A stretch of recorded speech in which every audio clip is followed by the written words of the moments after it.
Hello दोस्तों, enter recapping पर आपका फिर से स्वागत है।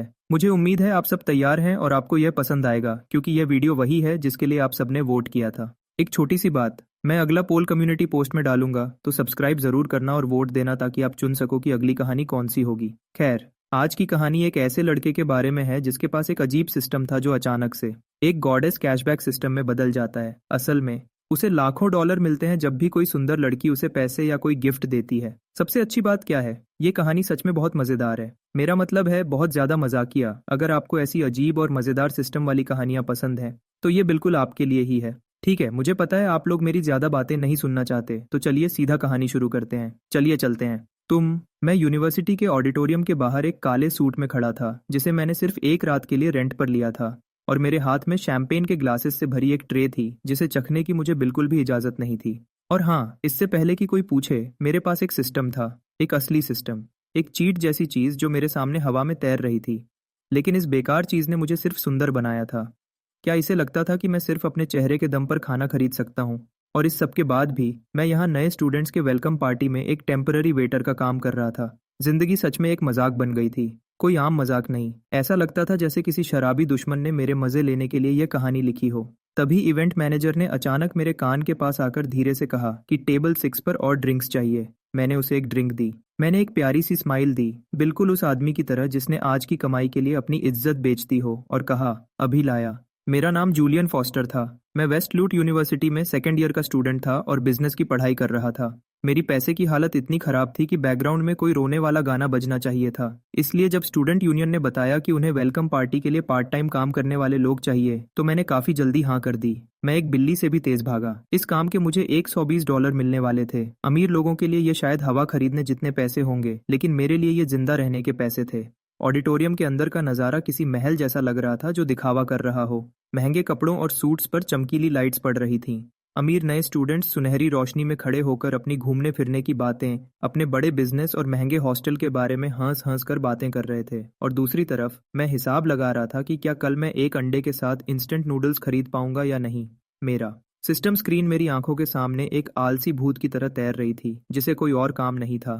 Host Julian Foster, charm level 98, wealth बहुत ज्यादा गरीब। मैं घूरता हूँ। उस आखिरी लाइन को और गुस्से में मेरे हाथ की ट्रे टूटने ही वाली थी। भूल गया, भगवान के लिए, बहुत ज्यादा गरीब। वाह, थैंक यू सिस्टम, सच में बहुत मदद की। लगे हाथ मेरा दुख भी दिखा देते। जब मैं चुपचाप इस दुनिया के सबसे बेकार सिस्टम से लड़ रहा था तभी अचानक पूरे ऑडिटोरियम में धीरे धीरे बातें शुरू हो गईं, जैसे सूखे पत्तों में हवा चल रही हो। वह आ गई। ओ मेरे खुदा, क्लोई स्टर्लिंग सच में आई है। क्या वह अभी सिर्फ एक फ्रेशमैन है? वह अभी से इस जगह की मालिक क्यों लग रही है? भाई, तुझे कुछ नहीं पता, क्योंकि उसका परिवार इस पूरे शहर के आधे हिस्से का मालिक है। मैंने भी सबकी तरह उसी तरफ देखा और तभी मैंने उसे देखा। क्लोई स्टर्लिंग ने एक हल्की सिल्वर ड्रेस पहनकर मेन दरवाजे से अंदर कदम रखा, जो उसके हर कदम के साथ चमक रही थी।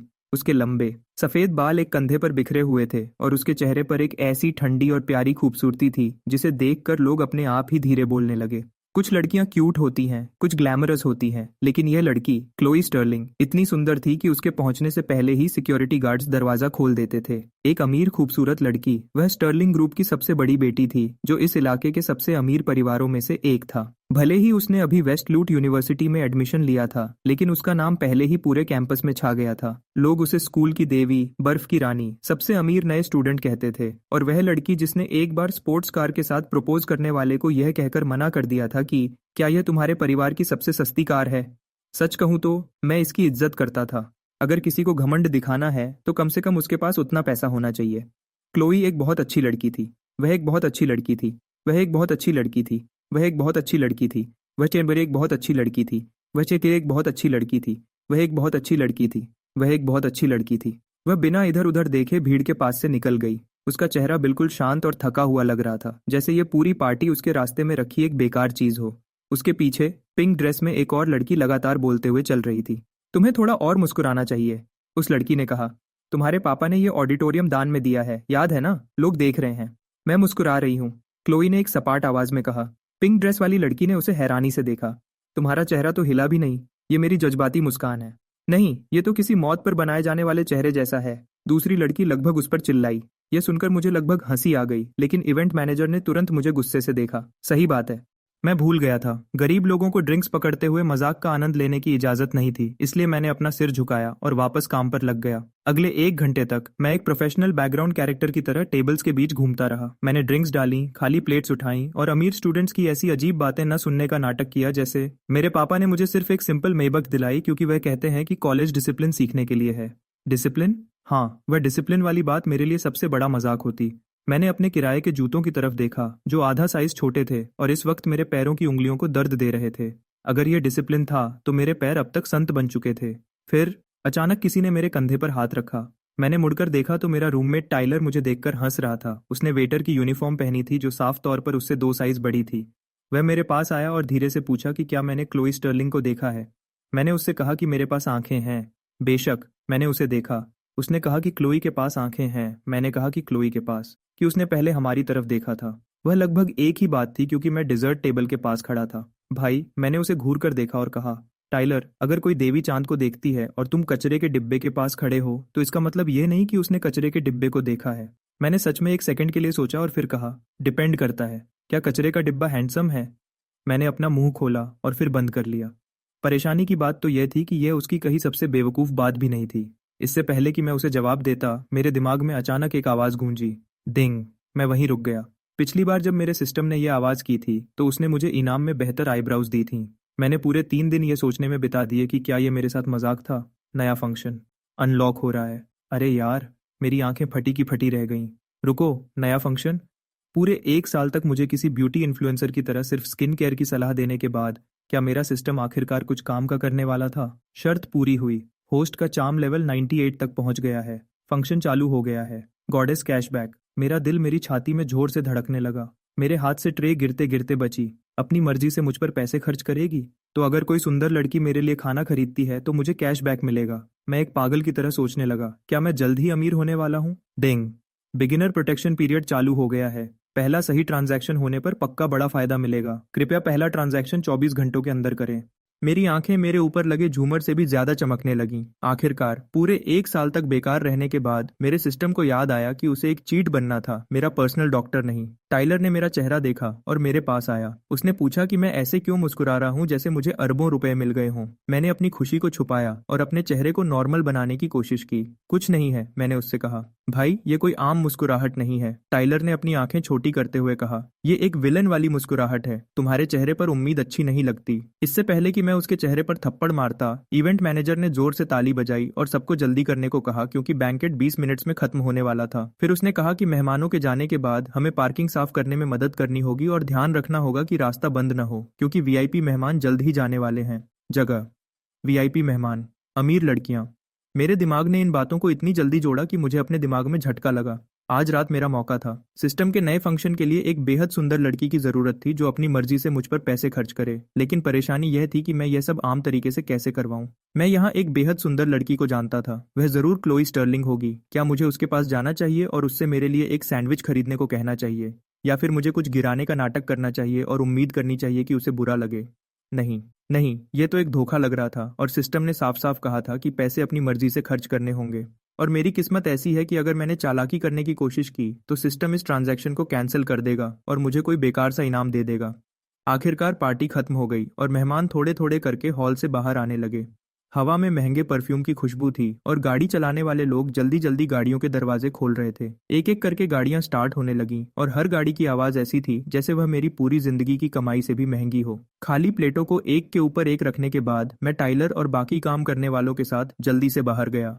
पार्किंग लॉट किसी महंगी गाड़ियों के शोरूम जैसा लग रहा था जहां बहुत अच्छी लाइट्स लगी थी। वहां एक काले रंग की लैम्बोर्गिनी खड़ी थी जो बहुत ही शानदार लग रही थी। वहां चमकती हुई गाड़ियां, बिना आवाज वाली इलेक्ट्रिक कार्स और अमीर लोगों की इतनी सारी गाड़ियां थीं कि मेरा बटुआ खुद को छोटा महसूस करने लगा।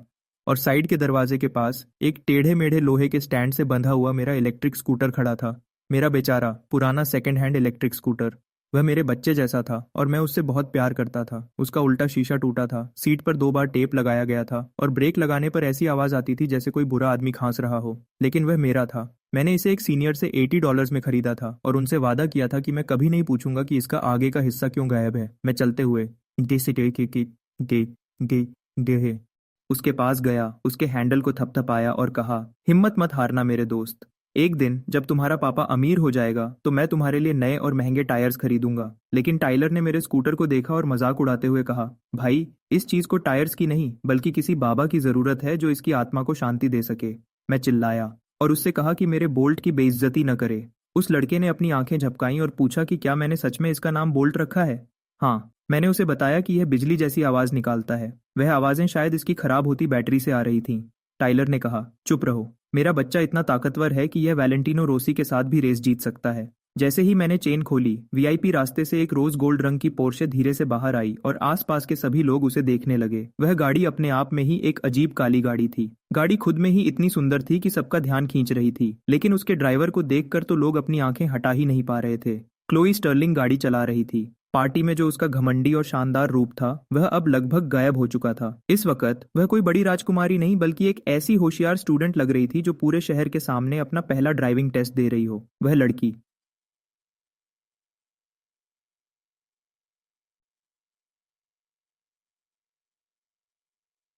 जो पिंक ड्रेस में थी उसके पास बैठी हुई थी और घबराहट में अपने हाथ हिला रही थी। उसने क्लोई से लेफ्ट मुड़ने को कहा, फिर जल्दी से अपनी बात बदली और कहा कि नहीं, दूसरी तरफ लेफ्ट मुड़ो।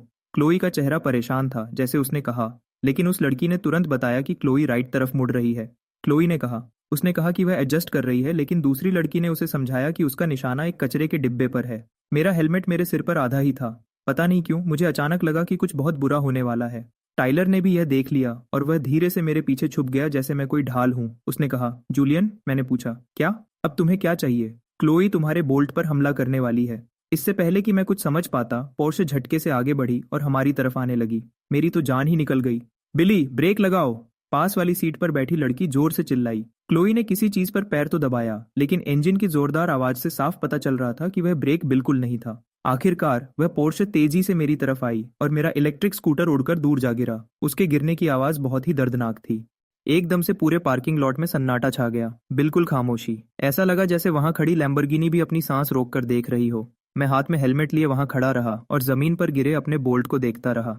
मेरा $80 का स्कूटर, मेरी प्यारी सवारी, जो हर बारिश, एग्जाम और रात को नूडल्स लाने में मेरा साथ देता था, और अब उसे एक ऐसी रोज गोल्ड पोर्शे ने तोड़ दिया था जिसकी कीमत मेरे पूरे खानदान से भी ज्यादा थी। टाइलर ने धीरे से कहा, बोल्ट तो गया। मैं मुड़ा। मैंने बहुत धीरे से अपना सिर उसकी तरफ घुमाया। मैं हमेशा सोचता हूँ कि क्या मैं सच में किसी दिन इसे मार दूंगा। उसने तुरंत अपना मुंह बंद कर लिया। बेचारा एस।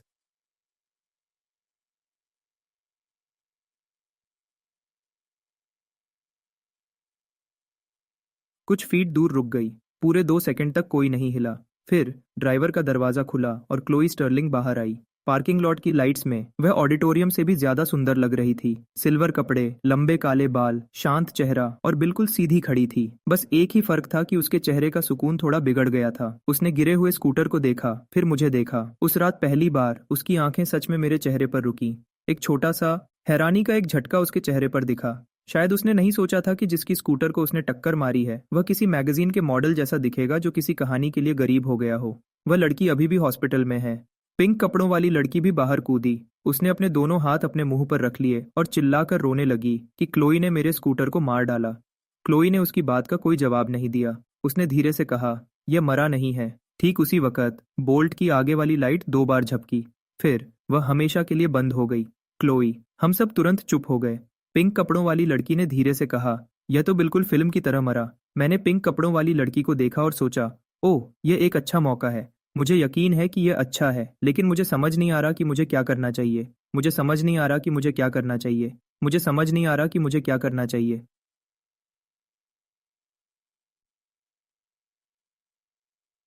एक गहरी सांस ली। शांत रहो जूलियन। ये एक बेहद खूबसूरत लड़की थी। ये सिस्टम मिशन के लिए पैसे खर्च करने का एक अच्छा मौका था। और यार, सबके सामने एक पुराने स्कूटर के लिए रोने का यह सही वक्त नहीं था। भले ही उस स्कूटर ने मेरी जिंदगी में बहुत से लोगों से ज्यादा मेरा साथ दिया था। क्लोई मेरी तरफ बढ़ी। उसका चेहरा अभी भी शांत था, लेकिन उसके कान थोड़े लाल हो गए थे। उसने कहा, मुझे माफ करना, मैंने ब्रेक की जगह स्पीड बढ़ाने वाला एक्सेलरेटर दबा दिया था। आसपास के स्टूडेंट्स ने तुरंत आपस में बातें शुरू कर दी। क्लोई स्टर्लिंग ने एक वेटर से माफी मांगी। रुको, वह वेटर तो सच में बहुत हैंडसम है। क्या उसने इसके स्कूटर को टक्कर मारी या कोई लव स्टोरी शुरू हो रही है? मैंने उन सबको इग्नोर किया। मैंने अपने स्कूटर को देखा, फिर उसकी पोर्शे को देखा और फिर से अपने स्कूटर को देखा। मैं कहना चाहता था कि कोई बात नहीं, क्योंकि तमीजदार लोग ऐसा ही कहते हैं, लेकिन कैसे? बिल्कुल नहीं, कुछ भी ठीक नहीं था। बोल्ट ने 3 सेमेस्टर्स और मिड टर्म्स के बाद मेरे बुरे वक्त में मेरा साथ दिया था, उसे इज्जत मिलनी चाहिए थी। फिर भी मैंने जबरदस्ती एक स्माइल लाई और कहा, कोई बात नहीं, ऐसी गलतियां हो जाती हैं। मेरे पीछे टाइलर के गले से एक अजीब आवाज निकली। वह अच्छे से जानता था कि मैं कितना गरीब हूँ। उसे यह भी पता था कि अगर किसी और ने मेरा स्कूटर तोड़ा होता तो मैं अब तक उससे पूरे पैसे लेने की बात कर रहा होता। मैं शांत था, इसलिए शायद मैं और ज्यादा शर्मिंदा लग रहा था। नहीं, उसने टूटे हुए स्कूटर को देखते हुए कहा, यह मेरी गलती थी। मैं तुम्हारे नुकसान का पैसा दे दूंगी। आखिरकार उसने वह जादुई शब्द बोल ही दिया, नुकसान का पैसा। जैसे ही मैंने यह सुना, मेरी आंखों के कोने में सिस्टम की स्क्रीन हिलने लगी, जैसे उसे पैसे की खुशबू आ गई हो। सही टारगेट मिल गया है। नाम क्लोई स्टर्लिंग, गॉडेस स्कोर 97, खर्च करने के लायक, एलिजिबल। मेरा दिल तेजी से धड़कने लगा। एलिजिबल? वह सच में एलिजिबल थी। क्लोई ने अचानक अपना फोन निकाला और मुझसे पूछा कि स्कूटर कितने का था। मैंने बोल्ट को देखा, जो अभी भी जमीन पर एक बहादुर सैनिक की तरह लेटा था जो जंग हार गया हो। अगर मैं सच बताऊं तो यह मुझे $80 का मिला था, लेकिन अगर मैं इससे अपने लगाव की बात करूं तो यह कम से कम $3 मिलियन का था। खैर, भले ही गरीबी सालों से मेरी जान ले रही थी, लेकिन मुझ में अभी भी थोड़ी सी इंसानियत बची थी, इसलिए मैंने उससे कहा, मैंने इसे सेकंड हैंड $80 में खरीदा था।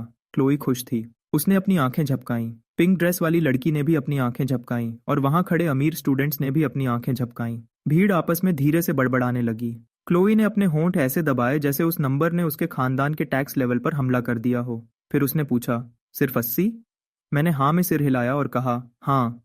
उसने थोड़ी हैरानी से कहा कि यह तो बहुत कम लग रहा है। मैंने समझाया कि जब मैंने स्कूटर खरीदा था तब वह पहले से ही पुराना था। क्लोई ने फिर से बोल्ट को देखा और एक सेकंड के लिए ऐसा लगा जैसे वह यह समझने की कोशिश कर रही हो कि कोई गाड़ी किसी महंगे होटल के एक स्टार्टर से भी सस्ती कैसे हो सकती है। आखिरकार उसने कहा, मैं तुम्हें 5,000 ट्रांसफर कर दूंगी। मेरा दिमाग चलना बंद हो गया। 5,000 बोल्ट के लिए? अगर बोल्ट की कोई आत्मा होती तो वह जमीन से उठ खड़ी होती और उसे सैल्यूट करती। लेकिन इससे पहले कि मैं कोई जवाब देता, पिंक ड्रेस वाली लड़की ने जल्दी से क्लोई का हाथ पकड़ा और उसे रुकने को कहा। उसने कहा कि अगर क्लोई ने अचानक यहीं पर मुझे पैसे ट्रांसफर कर दिए तो यह अजीब लगेगा, इसलिए उन्हें इसे ढंग से हैंडल करना चाहिए और पहले मेरा कॉन्टैक्ट नंबर लेना चाहिए। क्लोई ने इस बारे में ध्यान से सोचा, फिर सिर हिलाया और मेरी तरफ देखा। उसने कहा, मुझे ऐड करो। खर्च का अंदाजा लगाने के बाद मैं रिपेयर या बदलने का खर्च दे दूंगी। मेरा फोन बजा। क्लोई स्टर्लिंग को ऐड करना, जो कैंपस की गॉडेस है, जिसके बारे में सब बातें करते हैं। हाँ बिल्कुल। मैंने अपना पुराना नोकिया फ्लिप फोन निकाला जिसका कोना टूटा हुआ था और मैसेजिंग ऐप खोला। एक डरावने सेकंड के लिए स्क्रीन फ्रीज हो गई।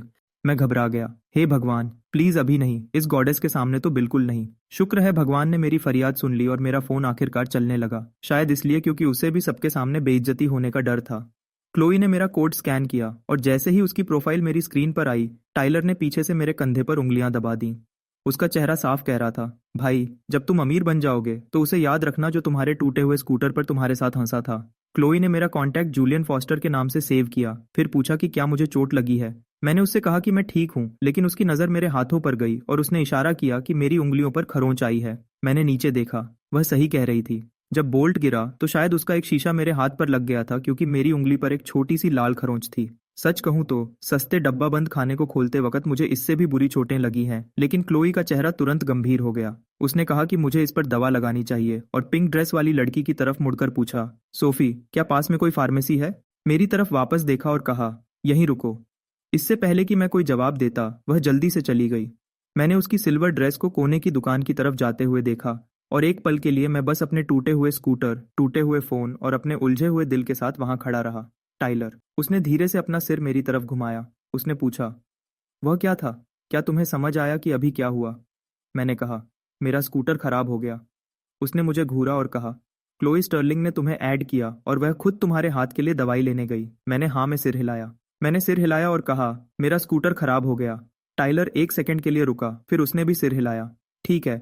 5 मिनट बाद क्लोई वापस आई। उसके हाथ में एक छोटा सफेद प्लास्टिक का बैग था। उसने पानी की एक बोतल, साफ करने वाले वाइप्स और पट्टी का एक पैकेट निकाला। फिर उसने मुझसे पहले चोट को धोने के लिए कहा। मैंने बोतल को घूरा। वह एवियन पानी की बोतल थी। दुकान का लेबल अभी भी उस पर लगा था। अमीर लोग सच में बहुत बड़े होते हैं, धोने के लिए भी इतना महंगा पानी। फिर क्लोई ने ढक्कन खोला और बोतल मुझे दे दी। जैसे ही मेरी उंगलियों ने उसे छुआ, मेरे दिमाग के अंदर सिस्टम चल उठा। डिंग, सही खर्चा मिला। Target Chloe Stirling. होस्ट पर खर्च की गई रकम $2। नए यूजर का फायदा चालू हो गया है। कैशबैक मल्टीप्लायर 1 मिलियन गुना। कैशबैक की रकम $2 मिलियन।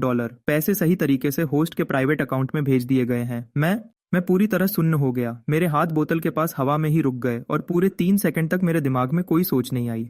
कुछ भी नहीं। ये बिल्कुल एक खाली कमरे जैसा था जिसके बीच में $2 मिलियन रखे हों। फिर मेरे फोन पर घंटी बजी। बैंक का मैसेज आया। उसमें लिखा था कि आपके अकाउंट जिसके आखिर में 9927 है उसमें $2 मिलियन जमा हो गए हैं। अभी का बैलेंस $2 मिलियन और $10 है।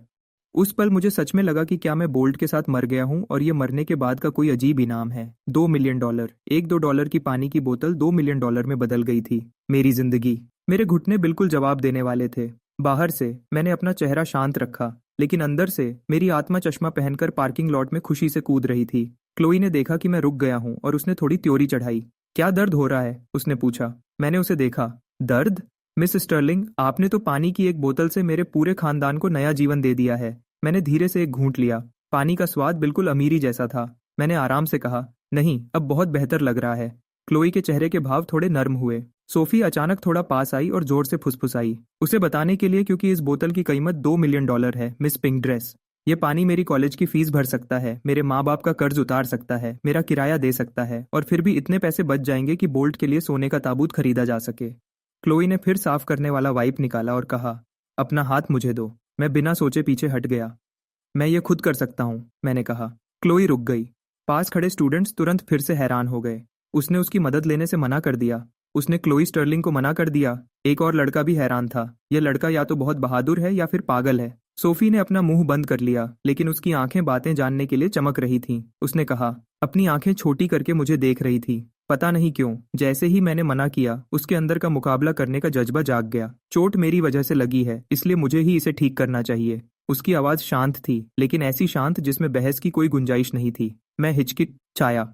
अगर उसने मेरे लिए वाइप यूज किया तो क्या वह भी खर्च करने में काउंट होगा? लेकिन जब लोए ने मेरा हाथ पकड़ा तो सिस्टम शांत रहा। चलो अच्छा है, कोई दूसरी डिंग की आवाज नहीं आई। उसके हाथ ठंडे और नरम थे, और पता नहीं क्यों इसने मुझे $2 मिलियन के बैंक अलर्ट से भी ज्यादा नर्वस कर दिया। उसने ध्यान से मेरे हाथ की खरोंच को साफ किया और फिर उस पर बैंडेज ऐसे लगाई जैसे कोई बहुत बड़ी चोट हो, जबकि वह एक छोटा सा निशान था जो एक कागज के कटने से भी छोटा था।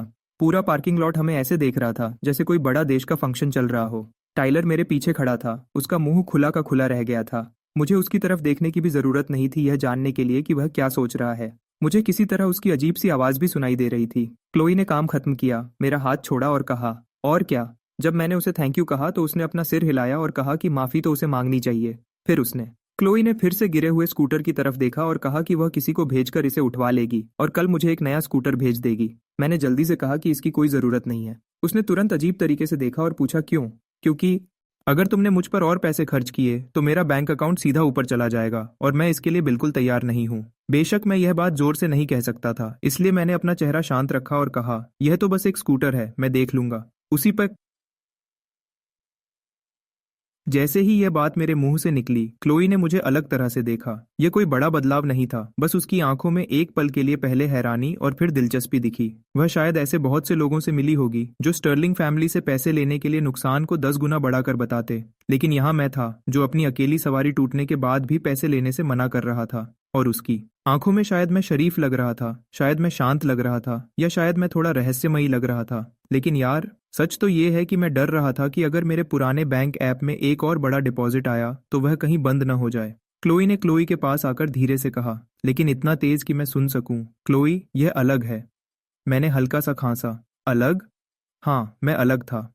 अलग लेवल का गरीब, अलग लेवल का डर और अलग लेवल का नाटक कि मैं दिमाग में नहीं चिल्ला रहा था जब मुझे पानी की बोतल से $2 मिलियन का मैसेज आया था। क्लोई ने मुझे एक और सेकंड देखा, फिर पूछा कि मेरा सब्जेक्ट क्या है। मैंने सच बताया कि मैं बिजनेस का सेकंड ईयर स्टूडेंट हूँ। फिर उसने पूछा कि क्या मैं अक्सर बैंकेट का काम करता हूँ। मैंने कहा, हाँ, जब भी मौका मिलता है। उसने मेरे रेंटेड सूट को देखा, फिर मेरे पुराने फोन को, और फिर जमीन पर पड़े बोल्ट के खराब शरीर को। उसके चेहरे के भाव बदल गए। इससे मैं नर्वस हो गया। इसलिए नहीं कि वह सुंदर थी, हाँ वह सुंदर तो थी। मैं इसलिए नर्वस हुआ क्योंकि जब अमीर लोग सोचने लगते हैं तो इसका मतलब होता है कि वे किसी की जांच करने वाले हैं। इससे पहले कि क्लोई मुझसे कुछ और पूछती, एक काली रोल्स रॉयस आराम से पार्किंग लॉट में आई और उसकी पोर्शे के पास रुक गई। सूट पहने एक अधेड़ उम्र के ड्राइवर ने जल्दी से बाहर आकर पीछे का दरवाजा खोला। फिर एक औरत बाहर आई। पूरे पार्किंग लॉट का माहौल बदल गया। ऐसा लगा जैसे ठंड थोड़ी बढ़ गई हो। क्या आप एक काली रोल्स रॉयस की तरह दिखते हैं? वह लगभग लेट 20s की थी। उसने एक सुंदर काला बिजनेस सूट और सोने की पतली बालियां पहनी थीं। उसके लंबे बाल पीछे अच्छे से बंधे हुए थे और उसका चेहरा इतना सुंदर था कि आसपास के शोर मचाते स्टूडेंट्स भी चुप हो गए। सोफी तुरंत सीधी खड़ी हो गई। क्लोई के चेहरे के भाव भी थोड़े बदल गए। दीदी, क्लोई ने कहा। दीदी? मेरी सिस्टम स्क्रीन तुरंत चमकी। एक नया टारगेट मिला। नाम डायना स्टर्लिंग, गॉडेस स्कोर 99, पहचान स्टर्लिंग ग्रुप की एक्टिंग प्रेसिडेंट, खर्च करने के लायक। हाँ, मेरी उंगलियां कांपने लगीं। 99। क्लोई पहले ही 97 पर बहुत खतरनाक थी। उसकी दीदी तो बिल्कुल एक परी जैसी थी। डायना स्टर्लिंग ने आसपास देखा। उसने पोर्शे के खराब बम्पर को देखा, जमीन पर पड़े बोल्ट को देखा, मेरे पास खड़ी क्लोई को देखा और मेरे हाथ पर बंधी पट्टी को देखा। आखिर में उसकी नजर मेरे चेहरे पर रुकी। एक पल के लिए उसके शांत चेहरे के भाव बदल गए। फिर उसने वह मुस्कुराई। वह बहुत सुंदर थी, लेकिन वह बहुत खतरनाक भी थी। मेरी धड़कन रुक सी गई। क्लोई, डायना ने धीरे से कहा, मुझे बताया गया कि तुमने किसी को टक्कर मारी है। क्लोई। सोफी ने अपने होंठ दबाए और बात को ठीक करते हुए कहा कि उसने मेरे स्कूटर को टक्कर मारी थी। डायना ने बोल्ट के बचे हुए हिस्सों को देखा और कहा, अच्छा, समझ गई। सोफी ने जल्दी से बीच में बोलकर समझाया कि यह एक एक्सीडेंट था और क्लोई ने एक्सेलरेटर को ब्रेक समझ लिया था। डायना अचानक मेरी तरफ बढ़ी और हर कदम के साथ उसकी हील्स की आवाज जमीन पर गूंजी। किसी तरह उसके चलने की आवाज भी बहुत बड़ी बिजनेस मीटिंग जैसी लग रही थी। मैं डायना स्टर्लिंग हूँ, उसने कहा। मेरी बहन ने आज रात आपको परेशानी दी। आपको चोट कैसे लगी? मैंने कहा कि मुझे चोट नहीं लगी और बताया कि यह बस एक छोटी सी खरोंच है। जब डायना ने मेरे हाथ पर बंधी पट्टी को देखा तो उसने पूछा कि क्या यह क्लोई ने बांधी है। मैंने बस हाँ में सिर हिला दिया। अचानक उसकी नज़र थोड़ी बदली और उसने कहा, यह तो अजीब बात है। क्लोई ने कहा, मुझे माफ कर दो, मुझे माफ कर दो, मुझे माफ कर दो, मुझे माफ कर दो, मुझे माफ कर दो, मुझे माफ कर दो, मुझे माफ कर दो, मुझे माफ कर दो, मुझे माफ कर दो, मुझे माफ कर दो, मुझे माफ कर दो, मुझे माफ कर दो। डायना के कान फिर से लाल हो गए। दीदी, उसने शर्माते हुए कहा। ऐसा नहीं है। डायना ने उसे बिल्कुल इग्नोर किया और अपने पर्स से एक सुंदर काला कार्ड निकाला। क्योंकि यह हमारी गलती थी, हम आपको इसका पूरा हर्जाना देंगे।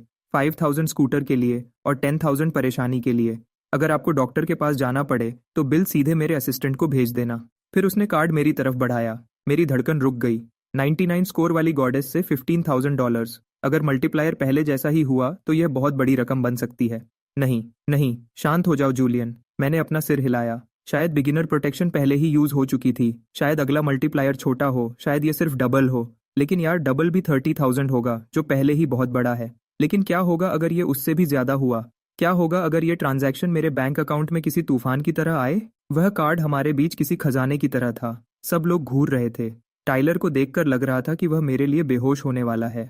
डायना थोड़ा और मुस्कुराई। ज्यादातर लोग उस पैसे को 1 सेकंड में ले लेते, लेकिन मैं तो 5 मिनट पहले ही करोड़पति बना था। मुझे अभी भी यकीन नहीं हो रहा था कि अब मैं बिना दुख के अपने नूडल्स के लिए और मीट खरीद सकता हूँ। मुझे थोड़ा वक्त चाहिए था, इसलिए मैंने धीरे से कार्ड को पीछे कर दिया। इसी की जरूरत नहीं है, मिसेस स्टर्लिंग। पार्किंग लॉट में उस रात दूसरी बार बिल्कुल सन्नाटा छा गया। सोफी की आंखें बड़ी हो गईं और टाइलर ने अपने सीने को ऐसे पकड़ा जैसे मैंने उसे सच में चोट पहुंचाई हो। पास खड़े किसी ने धीरे से कहा, उसने डायना स्टर्लिंग के पैसे लेने से मना कर दिया। एना ने मेरी तरफ देखा और उसकी आंखों में हैरानी थी। यहाँ तक कि क्लोई भी हैरान रह गई। मैंने उसे गले लगाया और वह मुस्कुराई। मैंने उन्हें अपनी सबसे अच्छी स्माइल दी और कहा, वह तो बस एक पुराना स्कूटर था। मिस क्लोई ने पहले ही माफी मांग ली है और मेरे हाथ का इलाज भी कर दिया है। इतना काफी है। मेरे शब्द बहुत शांत और तमीज वाले लग रहे थे। सच कहूं तो मुझे खुद पे थोड़ा गर्व हो रहा था। वह थोड़े हीरो जैसे लग रहे थे। लेकिन अंदर ही अंदर मैं खुद पर चिल्ला रहा था। लेकिन मेरे अंदर से एक आवाज आई कि मुझे जल्दी नहीं करनी चाहिए। मुझे इस सिस्टम के बारे में अभी बहुत कम पता था। अगर मैं लालच दिखाता तो स्टर्लिंग बहनों को मुझ पर शक हो सकता था। मुझे शांत रहना था, आम दिखना था और थोड़ा मिस्टीरियस बनना था। हाँ, मैंने फैसला किया, बस कहानी को चलने दो। डायना ने धीरे से कार्ड पीछे खींच लिया, लेकिन उसकी आंखें तेज हो गईं, जैसे मैं कोई पहेली बन गया हूँ जिसे वह सुलझाना चाहती हो। तुम स्टर्लिंग परिवार के पैसे लेने से मना कर रहे हो? उसने पूछा। मैंने अपना चेहरा शांत रखा और कहा, मैं बहुत ज्यादा पैसे लेने से मना कर रहा हूँ, लेकिन ज्यादातर लोग इसे ज्यादा नहीं समझेंगे। उसने कहा, मैं आम लोगों जैसा नहीं हूं। मैंने पूरे यकीन के साथ कहा। जैसे ही ये शब्द मेरे मुंह से निकले, मेरा दिल किया कि मैं खुद को एक थप्पड़ मारूं। यह सुनने में इतना कूल क्यों लगा? मेरे मुंह को किसने इजाजत दी कि वह किसी ड्रामा के हीरो की तरह बात करे? मैंने किराए के जूते पहने हुए थे और एक खराब स्कूटर के पास खड़ा था। मुझे इतना कूल बनने का कोई हक नहीं था। डायना ने मुझे थोड़ी देर तक देखा और फिर वह धीरे से हंसी। वह हंसी बहुत प्यारी और तमीज वाली थी, लेकिन पता नहीं क्यों उससे मेरी पीठ में ठंडक सी महसूस हुई। मुझे देखते हुए ही उसने क्लोई से कहा कि उसका क्लासमेट काफी मजेदार है। क्लोई ने अपनी हमेशा की तरह सपाट आवाज में जवाब दिया और कहा कि मैं उसका क्लासमेट नहीं हूँ क्योंकि मैं सेकंड ईयर का स्टूडेंट हूँ। डायना उसका क्लासमेट नहीं थी क्योंकि मैं सेकंड ईयर का स्टूडेंट हूँ। एना की स्माइल और बड़ी हो गई। उसने क्लोई से पूछा कि क्या उसने मुझसे पहले ही इस बारे में पूछा था। क्लोई अचानक खामोश हो गई और अचानक सोफी का गॉसिप रेडार सिर्फ चालू नहीं हुआ बल्कि फट गया। मैंने अपना गला साफ किया क्योंकि हमारे आसपास का माहौल बहुत अजीब हो रहा था। मैंने कहा कि अगर कोई और बात नहीं है तो मुझे अब निकलना चाहिए। फिर मैं नीचे झुका और बोल्ट को उठाने की कोशिश की, लेकिन आगे का पहिया तुरंत ही निकलकर गिर गया। सब लोग उस पहिए को देखने लगे। मैंने भी उस पहिए को देखा। अरे यार प्लीज, क्या तुम मुझे मेरे इस मिस्टीरियस अमीर आदमी वाले नाटक के बीच में ऐसे जलील नहीं कर सकते? टाइलर जल्दी से भागकर आया और कहा कि वह मेरी मदद करेगा, इसलिए हम दोनों ने स्कूटर के उस टूटे फूटे शरीर को पकड़ा और उसे एक साथ उठाने की कोशिश की। इस बीच डायना ने लगभग 2 सेकंड तक हमें परेशान होते हुए देखा और फिर अपने ड्राइवर से कहा कि एक टो ट्रक का इंतजाम करे। बिना सोचे मैंने कहा कि इसकी कोई जरूरत नहीं है, लेकिन डायना ने अपनी एक आईब्राव ऊपर की, इसलिए मैंने अपना मुंह बंद कर लिया। वैसे भी ड्राइवर पहले ही किसी को फोन कर रहा था। फिर क्लोई थोड़ा पास आई और मुझसे कहा कि कम से कम उन्हें इसे टो करके ले जाने दो। उसकी आवाज पहले से नरम थी और इस बार मैं उसमें सच में पछतावा महसूस कर सकता था। मैंने उसकी तरफ देखा और समझ गया कि उस घमंडी अमीर लड़की के पीछे उसे सच में बुरा लगा था। अगर मैं हर चीज के लिए मना करता रहता तो माहौल और ज्यादा अजीब हो जाता, इसलिए मैंने हाँ में सिर हिलाया और कहा कि वह इसे टो कर सकते हैं। मैंने उसे थैंक यू भी कहा। क्लोई के का कंधे थोड़े ढीले हुए, जैसे उसने अपनी सांस रोक रखी हो। फिर मेरे दिमाग में सिस्टम की घंटी बजी। कंधे थोड़े ढीले हुए, जैसे उसने अपनी सांस रोक रखी हो। फिर मेरे दिमाग में सिस्टम की घंटी बजी। मैंने डायना का चेहरा देखा। वह मुझे ऐसे देख रही थी जैसे मैं किसी प्राइवेट कंपनी की कोई छिपी हुई फाइल हूँ। क्लोई भी मुझे देख रही थी और अब उसकी आंखों में ठंडक नहीं थी। वह मुझे जानना चाहती थी। टाइलर के पास थोड़ा झुककर धीरे से पूछा, क्या तुम्हारा दोस्त चुपके से अमीर है? टाइलर ने, जो खुद एक अजीब इंसान है, मेरे किराए के जूतों को देखा, फिर मेरे चेहरे को देखा और फिर स्टर्लिंग बहनों को देखा।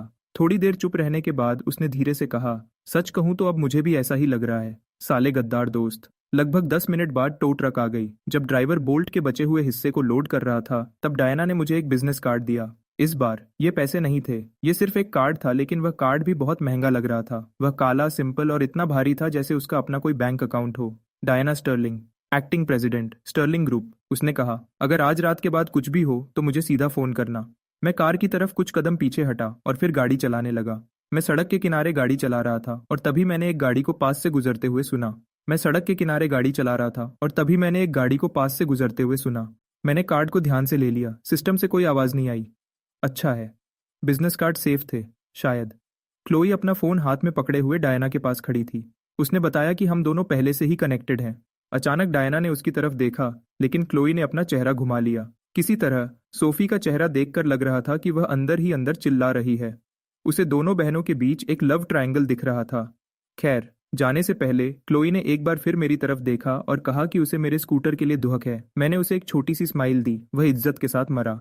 तुरंत जोर से हंसी निकल गई, यहाँ तक कि क्लोई के होंठ भी आधे सेकंड के लिए हिले। ये बहुत छोटा सा था, न के बराबर, लेकिन ऐसा हुआ। फिर स्टर्लिंग बहनें रोल्स रॉयस में बैठ गईं। जैसे ही कार जाने लगी, टाइलर ने मेरे दोनों कंधे पकड़े और मुझे ऐसे झंझोड़ दिया जैसे वह मेरे दिमाग को फिर से चालू करने की कोशिश कर रहा हो। जूलियन फॉस्टर, ये क्या था? ये किस तरह का बकवास ड्रामा चल रहा है? मैंने कहा, मुझे कुछ नहीं पता। ये सब मेरे लिए भी यकीन करने जैसा नहीं था। उसने मुझे याद दिलाया कि क्लोई स्टर्लिंग ने मेरे लिए पानी खरीदा, मेरे जख्मी हाथ पर पट्टी बांधी और मेरा कॉन्टैक्ट नंबर भी लिया। और फिर उसकी बहन ने खुद मुझे अपना बिजनेस कार्ड दिया। मैंने अपनी बहन को फोन किया और उसने कहा, सिर्फ कहा, हाँ उसने ऐसा किया। उसने ये भी कहा कि मैंने $15,000 लेने से भी मना कर दिया। मैंने दुहक भरे दिल से उसकी तरफ देखा और कहा, मुझे पता है। वह मुझे ऐसे घूरने लगा जैसे मैंने दुनिया के सारे गरीबों की बेइज्जती कर दी हो। क्या तुम बीमार हो? उस बेवकूफ को छोड़ो। मैंने बस अपना फोन निकाला और अपनी बैंक ऐप को फिर से खोला। वह नंबर अभी भी वहां था, $2 मिलियन।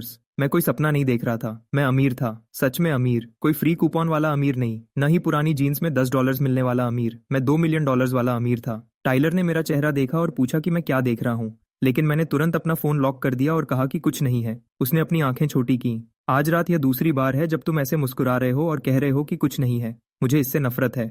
मैंने उसके कंधे को थपथपाया और पूछा कि क्या तुम चमत्कार पर यकीन करते हो? उसने उस सड़क की तरफ देखा जहां रोल्स रॉयस गायब हो गई थी और कहा, आज रात के बाद भाई, मुझे लगता है कि अमीर औरतों से स्कूटर ठुकवाना भी एक करियर हो सकता है।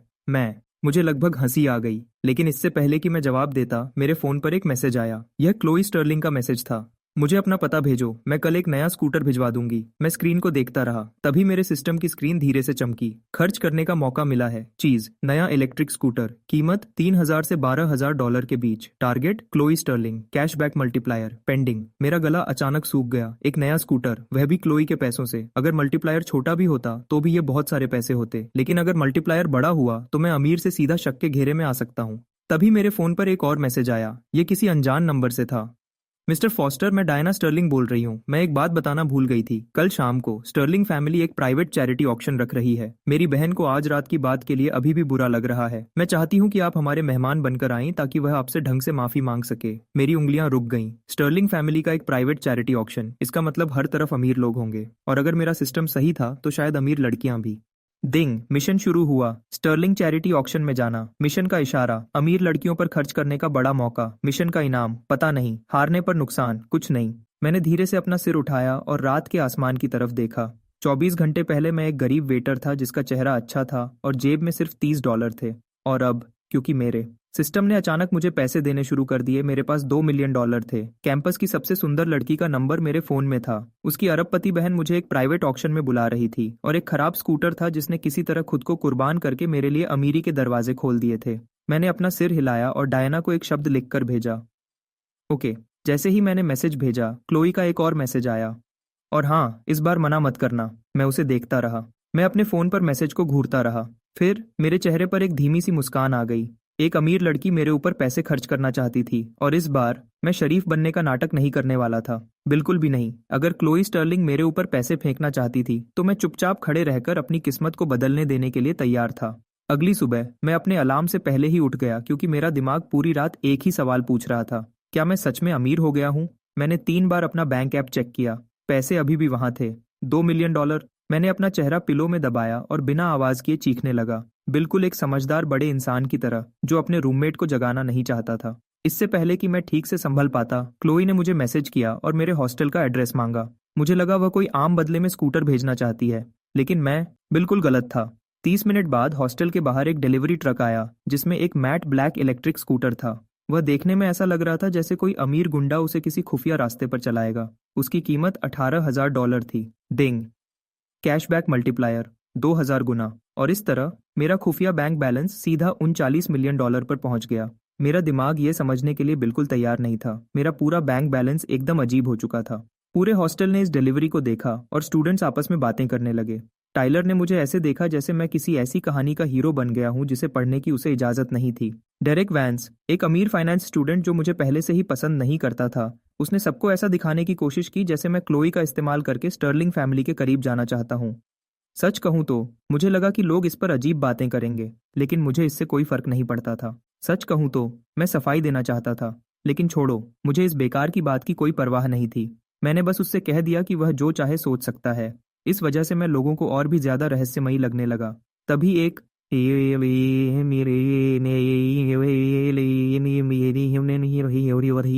औरत एक काली गाड़ी में आई। वह उस रात होने वाले चैरिटी ऑक्शन के लिए डायना स्टर्लिंग की तरफ से 3 फॉर्मल सूट्स लेकर आई थी। उसने अपना नाम रेचल बताया, जो डायना की असिस्टेंट थी। डायना का नाम सुनते ही पूरे हॉस्टल में सन्नाटा छा गया। क्लोई का मुझे स्कूटर भेजना ही बहुत बड़ी बात थी, लेकिन अब डायना स्टर्लिंग का मेरे लिए कपड़े और गाड़ी भेजना ऐसा लग रहा था जैसे मैं कोई बहुत बड़ा इंसान हूं जो अपनी पहचान छुपा रहा है। अचानक मेरे बैंक अकाउंट में $70 मिलियन आ गए, सिर्फ इसलिए क्योंकि एक फीमेल सीईओ को मेरे कपड़ों पर भरोसा नहीं था। मैं तो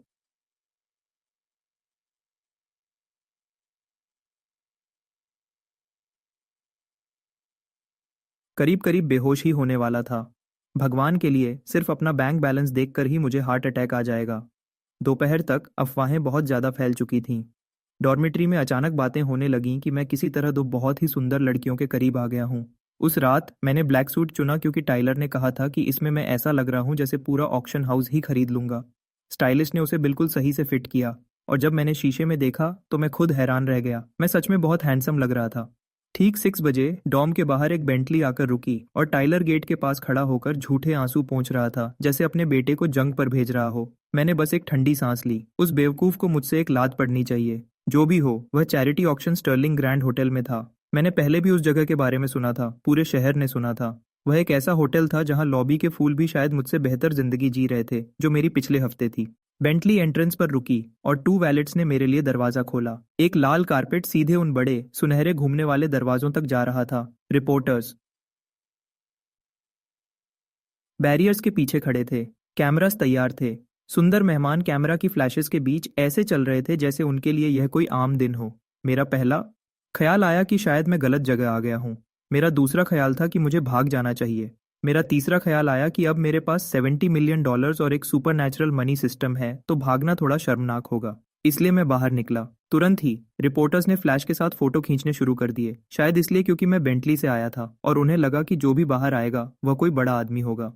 जब तक उन्हें समझ आता कि मैं कौन हूं तब तक बहुत देर हो चुकी थी। मेरा चेहरा पहले ही कम से कम 3 अच्छे एंगल से फोटो में आ चुका था। मैंने कुछ रिपोर्टर्स को कहते सुना, यार मुझे नहीं पता ये कौन है, लेकिन ये बहुत ज्यादा हैंडसम है, यहाँ तक कि टायरे एक्टर भी इसके सामने कुछ नहीं है। मैंने अनजान बनने का नाटक किया और शांत दिखने की कोशिश करते हुए अंदर चला गया। लॉबी बहुत ही सुंदर थी, फ्लोर मार्बल के थे, झूमर क्रिस्टल के थे और बीच में फूलों का एक बड़ा सा गुलदस्ता ऐसे रखा था जैसे उसकी अपनी कोई सिक्योरिटी टीम हो। स्टाफ के लोग बहुत आराम से और ध्यान से घूम रहे थे, जैसे उन्हें होटल मैनेजर ने नहीं बल्कि किसी सीक्रेट एजेंट ने ट्रेन किया हो। रेचल एंट्रेंस के पास इंतजार कर रही थी। जब उसने मुझे देखा तो उसकी प्रोफेशनल स्माइल आधे सेकंड के लिए रुक गई। फिर उसने खुद को संभाला और मुझसे कहा कि मैं बहुत अच्छा लग रहा हूँ। जब मैंने उसे थैंक यू कहा तो उसकी नजरें आमतौर से थोड़ी ज्यादा देर तक मुझ पर टिकी रहीं और सिस्टम ने एक हल्की सी आवाज दी, टारगेट रेचल ब्रुक्स। स्कोर मिला 91। हाई टियर कैशबैक के लिए काबिल नहीं है। मैं तो अपनी आंखें झपकी। काबिल नहीं है तो इस चीज के अलग अलग लेवल्स भी हैं, ये जानना अच्छा था। लेकिन खैर, मुझे अब समझ आया कि ये सिस्टम थोड़ा भेदभाव करता है। ये लोगों को जज कर सकता है और उनका स्कोर तय करता है। लेकिन मैंने अपना सिर हिलाया। छोड़ो, यह सिस्टम शुरू से ही ऐसा भेदभाव करता है, इसीलिए शायद यह मुझे बार बार ब्यूटी अपग्रेड देता रहता है, ताकि जब यह मेरा चेहरा देखे तो इसे बुरा न लगे। जो भी हो, रेचल मुझे एक प्राइवेट एलिवेटर की तरफ ले गई। जब हम चल रहे थे तो उसने बताया कि मिस डायना ऊपर मेहमानों का स्वागत कर रही हैं, जबकि मिस क्लोई पहले से ही ऑक्शन हॉल के अंदर हैं। जैसे ही एलिवेटर जब लिफ्ट के दरवाजे बंद हुए तो मैंने फ्लोर के नंबर को ऊपर जाते देखा। मेरी हथेलियां बिल्कुल शांत थीं, कुछ ज्यादा ही शांत। शायद पैसे ने मुझे बदल दिया था, या शायद बहुत बड़े झटके की वजह से मेरे दिमाग ने काम करना बंद कर दिया था। जब दरवाजा खुला तो पियानो का हल्का संगीत हमारी तरफ आया। ऑक्शन हॉल अमीर लोगों से भरा हुआ था। बिजनेस के मालिक, बड़े लोग, मशहूर कलाकार और ऐसे अमीर लोग जिन्होंने इतनी महंगी घड़ियां पहनी थीं जिनसे किसी छोटे गांव का पेट भरा जा सके, और चमकदार कपड़ों में खड़ी औरतें जो सस्ती रोशनी से दूर लग रही थीं। यह मेरी दुनिया नहीं थी, कम से कम कल तक तो यह मेरी दुनिया नहीं थी। जब रेचल मुझे हॉल के अंदर ले गई तो अचानक कई लोगों ने मेरी तरफ देखा। पहले उन्होंने मेरे सूट को देखा, फिर मेरे चेहरे को देखा, फिर उन्होंने रेचल को देखा जो पूरी इज्जत के साथ मेरे साथ चल रही थी। मैं उनकी आंखों में सवाल देख सकता था। ये कौन है? ये किस परिवार से है? उन्होंने इसे पहले कभी क्यों नहीं देखा?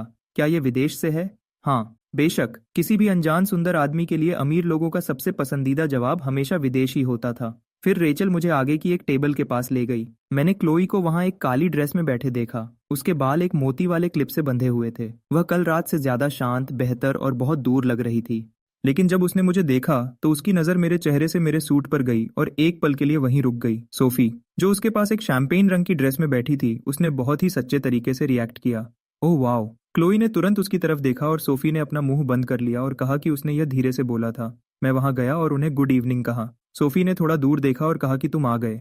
मैं मुस्कुराया और उसे याद दिलाया, तुमने ही तो कहा था कि मना मत करना। सोफी की आंखें बड़ी हो गईं। उसने मेरी तरफ देखा, फिर क्लोई की तरफ और फिर से मेरी तरफ देखा। उसके बाद वह एक गॉसिप राइटर की तरह मुस्कुराई जिसे कल की सबसे बड़ी खबर मिल गई हो। जब मैं टेबल पर बैठा तो 30 सेकंड्स के अंदर मुझे अपने ऊपर कुछ बुरी नजरें महसूस हुईं। उनमें से एक सफेद सूट पहने आदमी था जो 2 टेबल दूर बैठा था। वह लगभग 24 साल का लग रहा था। वह सुंदर था, लेकिन एक अजीब और घमंडी तरीके से, जैसे उसने आईने में मुस्कुराने की प्रैक्टिस की हो और अपनी जिंदगी में कभी ना सुना हो। सोफी ने देखा कि मैं कहाँ देख रहा हूँ और वह मेरी तरफ झुकी। उसने कहा, वह विक्टर थॉर्न है। उसका परिवार स्टर्लिंग्स के साथ काम करता है। वह 2 साल से क्लोई के पीछे पड़ा है। वह मुझे 2 साल से परेशान कर रहा है। मेरा दिल बैठ गया। मैं इस लड़के को जानता था। ये वही था जिसने पहले हॉस्टल में मेरा मजाक उड़ाया था। बेशक उसके जैसा कोई ना कोई तो होना ही था। अमीर परिवारों का कोई भी फंक्शन किसी ऐसे जलन रखने वाले यंग मास्टर के बिना पूरा नहीं होता जो अपनी इज्जत खोने के लिए तैयार बैठा हो। खैर, उसके थोड़ी देर बाद ही ऑक्शन शुरू हो गया। होस्ट एक बड़ी सी स्माइल के साथ स्टेज पर आया। उसने चैरिटी, आर्ट और लोगों की मदद करने पर एक बहुत अच्छी स्पीच दी। ये सब सुनने में बहुत महंगा लग रहा था। उसके बोलने का तरीका ऐसा था जैसे 3 वकीलों ने मिलकर उसे सिखाया हो।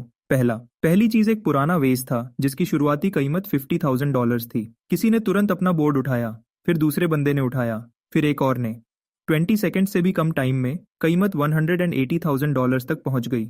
मैं वहां चुपचाप बैठा अमीर लोगों को एक वाज के लिए लड़ते देख रहा था। वे इतने पैसे दे रहे थे जितने मेरे माँ बाप की नूडल शॉप ने सालों में भी नहीं कमाए थे। बिना सोचे मेरी उंगलियां मेरे अपने बोर्ड को छूने लगी, लेकिन मैंने खुद को तुरंत रोका। नहीं जूलियन, ऐसे ही बोली मत लगाओ। हाँ, अब तुम्हारे पास पैसा है, लेकिन तुम अभी तक अमीर लोगों जैसे नहीं बने हो।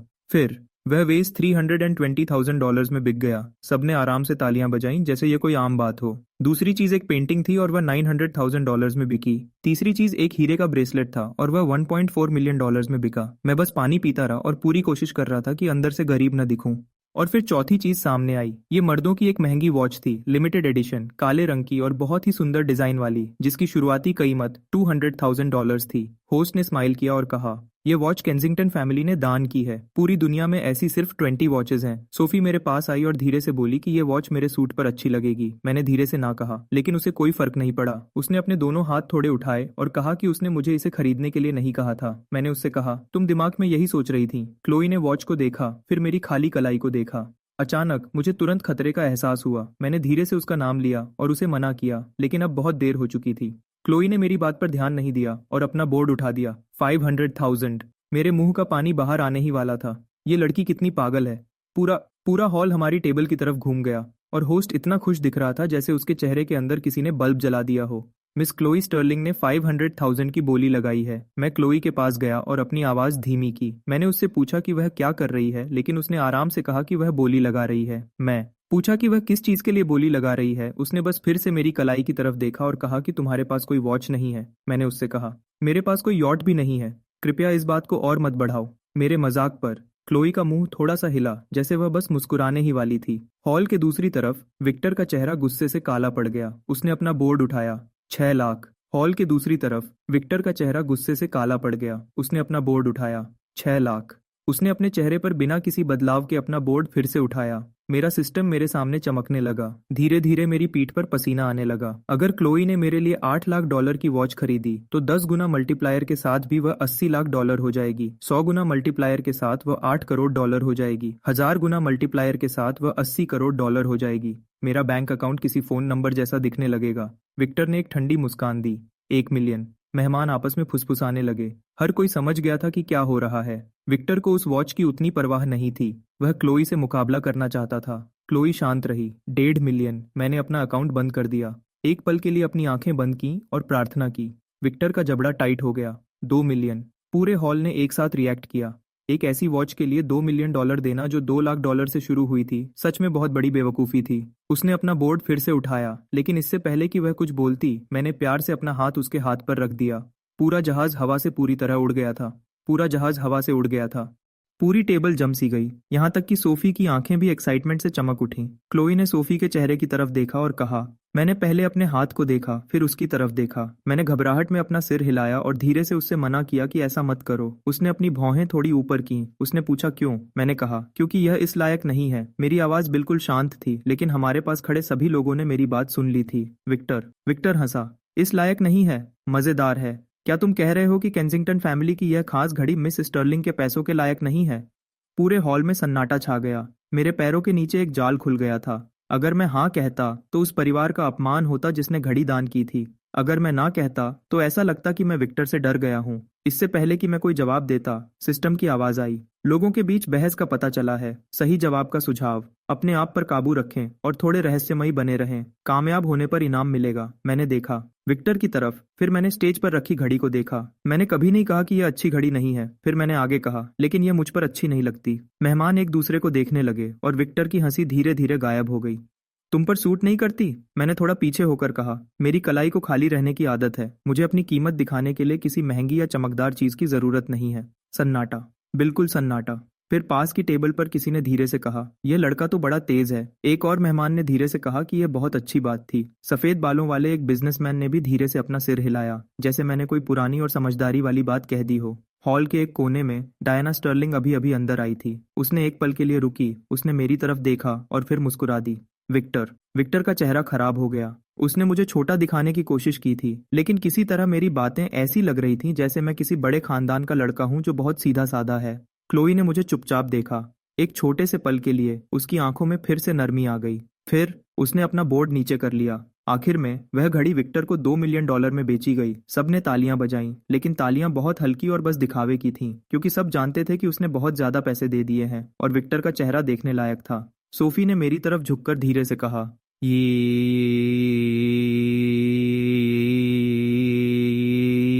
यह बहुत बढ़िया था। इस परेशान करने वाले विक्टर को सबक सिखाने के लिए तुम्हें 100 पॉइंट्स मिलते हैं।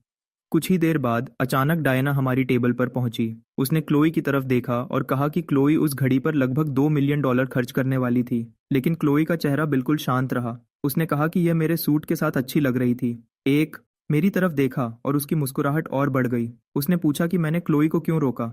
मैंने बस मुस्कुराकर कहा कि मुझे महंगे तोहफे लेने की आदत नहीं है। एना की आंखों में दिलचस्पी साफ दिख रही थी। उसने कहा, रहस्यमयी और डिसिप्लिन्ड, यह बहुत कम देखने को मिलता है। मैंने उसकी तरफ देखा और कहा, नहीं मिस स्टर्लिंग, गरीब और दुख झेला हुआ, यह तो बहुत आम बात है। इसके बाद ऑक्शन चलता रहा और मैंने सोचा कि घड़ी का मामला अब खत्म हो गया, लेकिन भाई मैं बिल्कुल गलत था। एक छोटे से ब्रेक के बाद ऐसा लगा जैसे विक्टर थॉर्न को अभी और परेशानी चाहिए थी। वह हमारी टेबल की तरफ आया। उसके हाथ में शैंपेन के 2 ग्लास थे और उसके चेहरे पर एक ऐसी स्माइल थी जिसे देखकर थप्पड़ मारने का मन करे। उसने पहले डायना, क्लोई और सोफी को हेलो बोला, फिर उसकी नजर मुझ पर पड़ी, जैसे वह पूछ रहा हो कि तुम कौन हो। बस ठंडे दिमाग से जवाब दिया, मेरा गेस्ट है विक्टर। उसके चेहरे की स्माइल थोड़ी कम हुई। उसने कहा, बिल्कुल, और फिर बोला कि उसने सुना है कल रात एक छोटा सा एक्सीडेंट हुआ था। मेरा बेकार सा स्कूटर खराब हो गया था, है ना? आसपास के कई मेहमानों ने अपना सिर घुमाया। एक नया ड्रामा, आखिर कौन नहीं देखना चाहेगा? मैं मुस्कुराया और कहा, हाँ, मेरा स्कूटर, जिसे मैं बोल्ट कहता था, वह खराब हो गया था। विक्टर ने मेरे सूट को ऊपर से नीचे देखा और मजाक उड़ाते हुए कहा कि आज रात तुमने बहुत अच्छे कपड़े पहने हैं। फिर उसने कहा कि स्टर्लिंग फैमिली बहुत दिल वाली है। सच तो यह था कि मैंने औरतों के खरीदे हुए कपड़े पहने थे, यह सच था, लेकिन जिस तरह उसने कहा वह सुनने में बहुत बुरा लगा। तो सोफी ने गुस्से में देखा और विक्टर से कहा कि परेशान मत करो, लेकिन उसने उसे इग्नोर कर दिया। फिर उसने मेरी तरफ देखा और कहा कि वह तो बस ऐसे ही पूछ रहा है। मिस्टर फॉस्टर, आप किस फैमिली से हैं? वही बात आ गई। अमीर लोगों का वही पुराना सवाल। मेरे पास कोई बड़ा फैमिली नेम नहीं था, न कोई पुराना पैसा और न ही विदेश में कोई मशहूर रिश्तेदार। मेरे पास सिर्फ मेरे माँ बाप की नूडल की दुकान थी और एक माँ थी जो अभी भी मुझसे पूछती थी कि मैंने ठीक से खाना खाया या नहीं। लेकिन पता नहीं क्यों मुझे शर्म महसूस नहीं हुई। मैंने आराम से विक्टर की तरफ देखा और कहा, फॉस्टर फैमिली। उसने वेट किया, लेकिन मैंने आगे कुछ नहीं कहा। उसके चेहरे की स्माइल गायब होने लगी। उसने कहा कि उसने इस बारे में कभी नहीं सुना। मैंने उससे कहा कि यह नॉर्मल है। उसने फिर से कहा, नॉर्मल? मैंने हाँ में सिर हिलाया। मेरी फैमिली को शोर शराबा पसंद नहीं है। आसपास के मेहमानों ने तुरंत रिएक्ट किया। शोर शराबा पसंद नहीं है, इसका मतलब ये हो सकता है कि मेरी फैमिली सिंपल है और कोई उसे नहीं जानता। इसका मतलब ये भी हो सकता है कि मैं बस सवाल से बच रहा था। लेकिन अमीर लोगों के दिमाग में इसका मतलब एक ऐसी पुरानी और छुपी हुई फैमिली हो सकती है जो इतनी ताकतवर है कि उन्हें लोगों के ध्यान की जरूरत नहीं है। विक्टर ने अपनी आंखें छोटी की और कहा, अगर यह सच है तो तुम्हारी फैमिली सच में बहुत बड़ी होगी। मैंने उससे कहा कि ऐसा नहीं है। यह सच था, लेकिन सिस्टम के अजीब असर की वजह से मेरी सच्चाई भी घमंड जैसी लग रही थी। विक्टर का गुस्सा बढ़ने लगा। फिर उसने कहा कि शायद मुझे अगले राउंड में शामिल होने में कोई एतराज नहीं होगा, क्योंकि अगर सब सिर्फ देखते रहेंगे तो चैरिटी ऑक्शन में मजा नहीं आएगा। मैंने देखा, दादी देव से सही के से देखा उसे और मैं तुरंत उसका मतलब समझ गया। अगर मैं इतना बड़ा हूं तो मुझे बोली लगानी चाहिए, इसलिए एफ। सोफी के चेहरे का रंग बदल गया, लेकिन विक्टर ने बस मुस्कुराकर कहा, क्या? मैं तो बस मिस्टर फॉस्टर को चैरिटी की मदद करने के लिए बुला रहा हूँ। आसपास के कुछ मेहमानों ने ध्यान देना शुरू कर दिया। बहुत बढ़िया। विक्टर ने इसे सबके सामने एक टेस्ट बना दिया था। अगर मैं चुप रहता तो लोगों को लगता कि मैं डर गया हूँ। अगर मैं बोली लगाता तो मुझे सच में पैसे खर्च करने पड़ते। हाँ, अब मेरे पास $70 मिलियन से ज्यादा पैसे थे, लेकिन मेरा गरीब दिमाग अभी भी पूरी तरह बदला नहीं था। दिल के अंदर मैं अभी भी $20 से ज्यादा खर्च करने को एक बहुत बड़ा फैसला समझता था। तभी बेल बजी और अगला ऑक्शन आइटम स्टेज पर लाया गया। यह एक नेकलेस था जिसमें एक नीला सैफायर पेंडेंट था और उसके चारों तरफ छोटे छोटे हीरे लगे थे। तेज लाइट्स के नीचे वह नीली आग के एक छोटे टुकड़े की तरह चमक रहा था। होस्ट ने मुस्कुराते हुए बताया कि अगला आइटम एज्योर टीयर है, जिसे मैडम एलेनर डेवनपोर्ट ने दान किया है। इसकी शुरुआती कीमत $300,000 थी। कमरे में सब लोग तुरंत इसमें इंटरेस्ट लेने लगे। क्लोई ने नेकलेस को देखा और उस रात पहली बार उसके ठंडे चेहरे के भाव थोड़े बदले। यह बदलाव बहुत छोटा था, लेकिन मैंने इसे देख लिया। उसे वह पसंद आया था। डायना ने भी इसे देखा। अफसोस की बात है कि विक्टर ने भी इस पर ध्यान दिया। वह मुस्कुराया और तुरंत बोला, मिस क्लोई, ये आप पर बहुत अच्छा लगेगा। क्लोई ने कोई जवाब नहीं दिया। बोली जल्दी ही शुरू हो गई।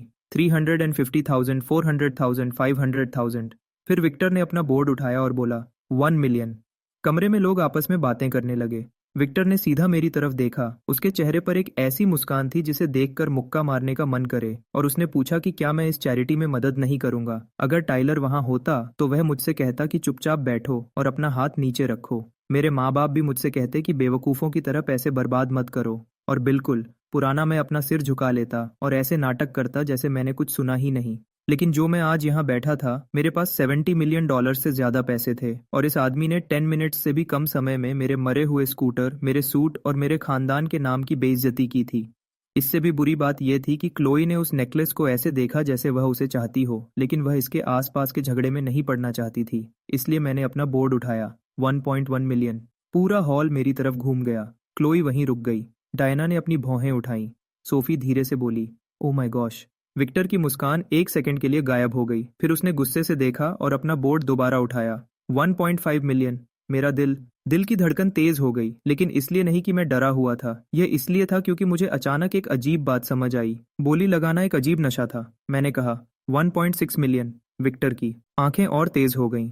सबकी सांस अटक गई। विक्टर का चेहरा बिल्कुल उतर गया। डायना की मजाकिया मुस्कान गायब हो गई और उसकी जगह असली दिलचस्पी ने ले ली। क्लोई आ। मैं थोड़ा पास झुका और अपना नाम बताया, जबकि उसने मुझे रुकने को कहा था, लेकिन मैं नहीं रुक सका। बीच में बोलते हुए कहा कि यह दान के लिए है। उसके होंठ थोड़े खुले, लेकिन मुंह से कोई शब्द नहीं निकला। विक्टर धीरे से हंसा। 4 मिलियन। मैंने अपना सिर थोड़ा हिलाया। क्या यह आदमी पागल था? शायद। क्या मैं भी पागल होने वाला था? लगता तो ऐसा ही है। 5 मिलियन, मैंने कहा। होस्ट की आवाज खुशी से कांपने लगी जब उसने बताया कि मिस्टर फॉस्टर ने $5 मिलियन का ऑफर दिया है।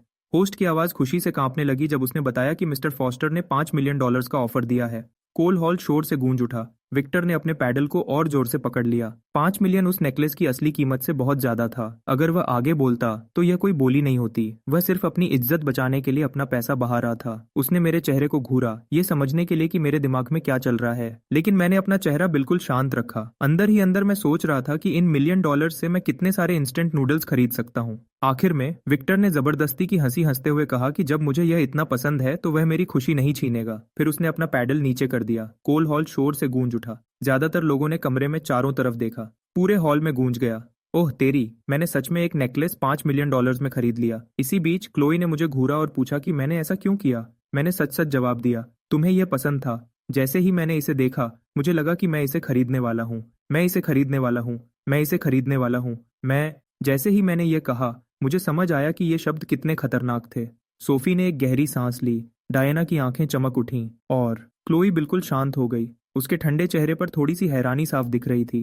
मैंने जल्दी से बात को संभालते हुए कहा कि यह दान के लिए भी था, लेकिन देर हो चुकी थी। पहली बात अपना असर दिखा चुकी थी। क्लोई ने अपना चेहरा थोड़ा दूसरी तरफ घुमा लिया और उसके कान थोड़े लाल हो गए। मेरे दिमाग में सिस्टम की आवाज गूंजी। मैंने अपनी आंखें झपकाईं। रुको, इसका मतलब मैंने पैसे खर्च किए और मुझे कोई कैशबैक नहीं मिला? अरे सिस्टम, मुझे समझाओ। सिस्टम बिना किसी शर्म के बिल्कुल चुप रहा। चलो ठीक है, उन पर पैसे खर्च करने से मैं अमीर तो नहीं बना, लेकिन इससे उनका मेरे लिए प्यार बढ़ सकता है और मुझे नई स्किल्स मिल सकती हैं। यह भी काम की चीज थी। शायद मेरा पेमेंट कंफर्म होने के बाद स्टाफ ने नेकलेस को हमारी टेबल पर लाया। हाँ, पेमेंट कंफर्मेशन। $5 मिलियन ट्रांसफर करते वक्त मेरा हाथ मुश्किल से ही कांपा था, बिल्कुल थोड़ा सा। तब विषय से समस्या निशांतासी का थी। मेरे सामने एक वेलवेट का डब्बा रखा गया। टेबल पर बैठे सभी लोग बिल्कुल चुप हो गए। मैंने उसे उठाया और क्लोई की तरफ बढ़ा दिया। मैंने उससे कहा कि यह उसके लिए है। क्लोई ने डब्बे को ऐसे देखा जैसे वह उसकी पोर्शे गाड़ी से भी ज्यादा खतरनाक हो। उसने कहा कि वह इसे नहीं ले सकती। मैंने थोड़ा मुस्कुराकर कहा, तुमने मेरे लिए स्कूटर खरीदा था, वह नुकसान की भरपाई थी, और यह मेरा शुक्रिया है। उसने कहा कि ये दोनों चीजें बराबर नहीं है, लेकिन मैंने कहा, हाँ, ये बराबर नहीं है। उसने अपनी आंखें उठाकर मेरी तरफ देखा। मैंने आगे कहा कि उसने पैसे इसलिए खर्च किए क्योंकि उसे अपनी जिम्मेदारी लग रही थी, लेकिन मैं यह उसे इसलिए दे रहा हूं क्योंकि मैं खुद देना चाहता हूं। हमारे आसपास का माहौल बिल्कुल बदल गया। मैं खुद भी हैरान था। ये क्या था? मैं कब से ऐसी बातें करने लगा?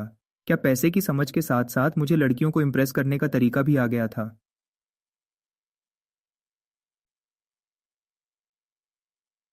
ने अपने दोनों हाथ अपने मुंह पर रख लिए। डायना ने अपना सिर थोड़ा घुमाया, लेकिन मैंने फिर भी देखा कि उसके कंधे एक बार हिले, जैसे वह अपनी हंसी रोक रही हो। वह थोड़ी देर के लिए बिल्कुल चुप रही, फिर उसने डब्बा ले लिया और धीरे से मेरा शुक्रिया अदा किया।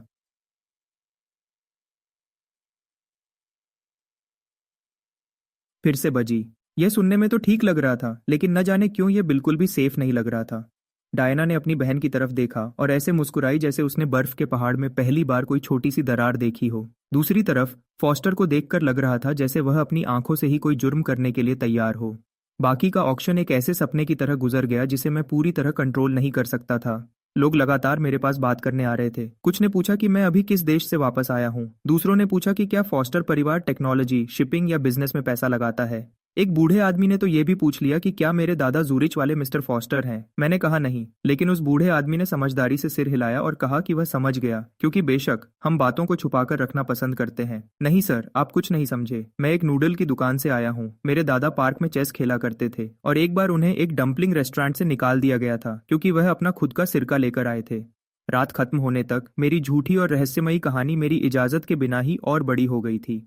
एक टेबल के लोगों को लगा कि मैं यूरोप के किसी पुराने बैंकिंग परिवार से हूँ। दूसरी टेबल के लोगों को लगा कि मैं किसी बड़े अमीर आदमी का छुपा हुआ वारिस हूँ। किसी और ने धीरे से कहा कि शायद मेरा रिश्ता किसी बड़े सरकारी फंड से है। यह सब इसलिए हुआ क्योंकि मैंने चुपचाप देखने से मना कर दिया और एक नेकलेस खरीद लिया। अमीर लोग सच में बहुत डरावने होते हैं। वे आपके बैठने के अच्छे तरीके और शांत आवाज से ही पूरी कहानी खड़ी कर सकते हैं।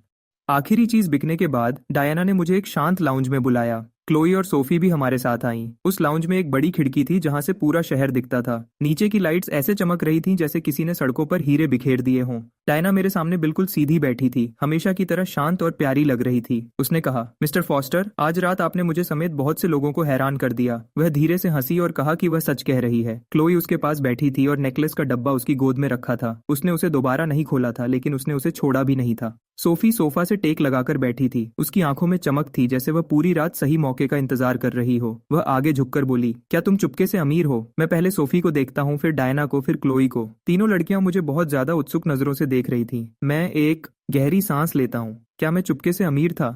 सच कहूं तो हाँ, लेकिन कल तक बिल्कुल नहीं। दिल से तो मैं अब भी वही आदमी था जो नूडल्स मंगवाने से पहले सॉस का दाम देखता था। सोचने वाली बात यह थी कि यह सब एक बड़ी मुसीबत लग रहा था। मैं अपना चाय का कप उठाता हूँ और आराम से एक घूंट पीता हूँ। मैं वह नहीं हूँ जो लोग मुझे समझते हैं। सब मुझे और भी ध्यान से देखने लगे, जैसे उन्हें लगता था कि मैं कोई आम आदमी नहीं हूँ। बस वह ये जानना चाहते थे कि मैं असल में कौन हूँ। मसला यह था कि मैं सिर्फ इतना कहना चाहता था कि मैं बस एक आम इंसान हूँ। लेकिन अफसोस, ये बात बिल्कुल वैसे ही लगती थी जैसे कोई छुपा हुआ वारिस अचानक बता दे कि उसकी अपनी बहुत बड़ी कंपनी है। डायना ने अपना कप मेज पर रखा और पूछा, तो फिर आप क्या हैं मिस्टर फॉस्टर? मैं थोड़ी देर सोचता हूँ। एक स्टूडेंट, बस। सोफी तुरंत बोली कि यह जवाब बहुत परेशान करने वाला है, लेकिन डायना हल्की सी हंसी और बोली, बहुत महंगा स्टूडेंट। उसके बाद डायना की आवाज और नरम हो गई। उसने कहा कि वह सीधी बात करेगी। स्टर्लिंग ग्रुप के पास जवान लोगों के नए काम के लिए एक फंड था। वह ऐसे यूनिवर्सिटी स्टूडेंट्स की मदद करते थे जिनमें काबिलियत हो। आज रात जो कुछ हुआ उसके बाद उसे लगा कि शायद मैं ऐसा इंसान हूं जिस पर नजर रखनी चाहिए। मेरा सिस्टम तुरंत चमका। लंबी मुद्दत का खर्च करने वाला रास्ता मिल गया। खर्च करने वाली डायना स्टर्लिंग। किस्म, निवेश की मदद। प्रोजेक्ट के पैसे, सोची समझी मदद। हक, शर्त के साथ। मेरी मेरी उंगलियां चाय के कप पर और मजबूत हो गईं। निवेश की मदद, प्रोजेक्ट के पैसे, सोची समझी मदद। मिस डायना, जरा संभल कर। अगर आपने एक गलत मदद कर दी तो हो सकता है मैं गलती से आपके बोर्ड के लोगों से भी ज्यादा अमीर बन जाऊं। मैं शांत रहा और कहा कि मैं इस पेशकश की कदर करता हूं, लेकिन इस वक्त मेरे पास कोई प्रोजेक्ट नहीं है। डायना ने बस सिर हिला दिया और कहा कि किसी प्रोजेक्ट के बारे में सोचना। तभी क्लोई अचानक बोली। उसने कहा कि उसने बिजनेस पढ़ा है, इसलिए वह कुछ नया शुरू कर सकती है। सोफी और पास आ गई और बोली, जूलियन तुम वाकई काबिल लगते हो। और क्लोई, अरे तुमने तो किसी की तारीफ कर दी। इस दिन को याद रखना पड़ेगा। लेकिन क्लोई का चेहरा ठंडा ही रहा। उसने सोफी को चुप रहने को कहा। डायना पीछे टेक लगाकर बैठी और बोली कि कोई दबाव नहीं है, लेकिन अगर मुझे कभी पैसे की जरूरत हो तो सबसे पहले उसके पास आना। मेरा दिमाग घूम रहा था। इतने बड़े नंबर वाली देवी से मदद? मेरी रूह ऐसे सीधी बैठ गई जैसे उसने आग का अलार्म सुन लिया हो। यह कोई आम मौका नहीं था। यह तो सोने की सीढ़ी थी जो सीधा हंगामे की तरफ जा रही थी। मैं कुछ बोलता उससे पहले लाउंज का दरवाजा खुल गया। रेचल अंदर आई। उसके चेहरे पर गंभीर बात थी। उसने बताया कि मिस्टर विक्टर थॉर्न बाहर खड़े हैं। वह मुझसे माफी मांगना चाहते हैं। डायना ने एक भौं उठाई और बोली, क्या सच में विक्टर माफी मांगना चाहता है? यह बात बहुत अजीब लग रही है। रेचल थोड़ी रुक गई। फिर उसने कहा कि विक्टर ने सच में माफी मांगने की बात कही है। वह साथ में शराब भी लाया है। डायना बोली, वह आदमी कभी भी कप में जहर रखे बिना माफी नहीं मांगता। क्लोई ने भी हाँ में हाँ मिलाई। उसका चेहरा तुरंत ठंडा हो गया। डायना मेरी तरफ मुड़कर बोली, क्या तुम मुझसे मिलना चाहते हो? सच कहूं तो मैं मना कर सकता था, और सच में मुझे मना ही कर देना चाहिए था। लेकिन तभी मेरे दिमाग में सिस्टम की हल्की सी आवाज आई। डिंग। टकराव का मौका मिल गया। छुपा हुआ इनाम मिल सकता है। सलाह, मान लो। मैं मुस्कुराकर बोला कि मैं उससे मिलूंगा। आखिर सिस्टम का इनाम लेने से कौन मना करेगा। 1 मिनट बाद विक्टर लाउंज के अंदर आया। पहले वाला घमंड उसके चेहरे से गायब था।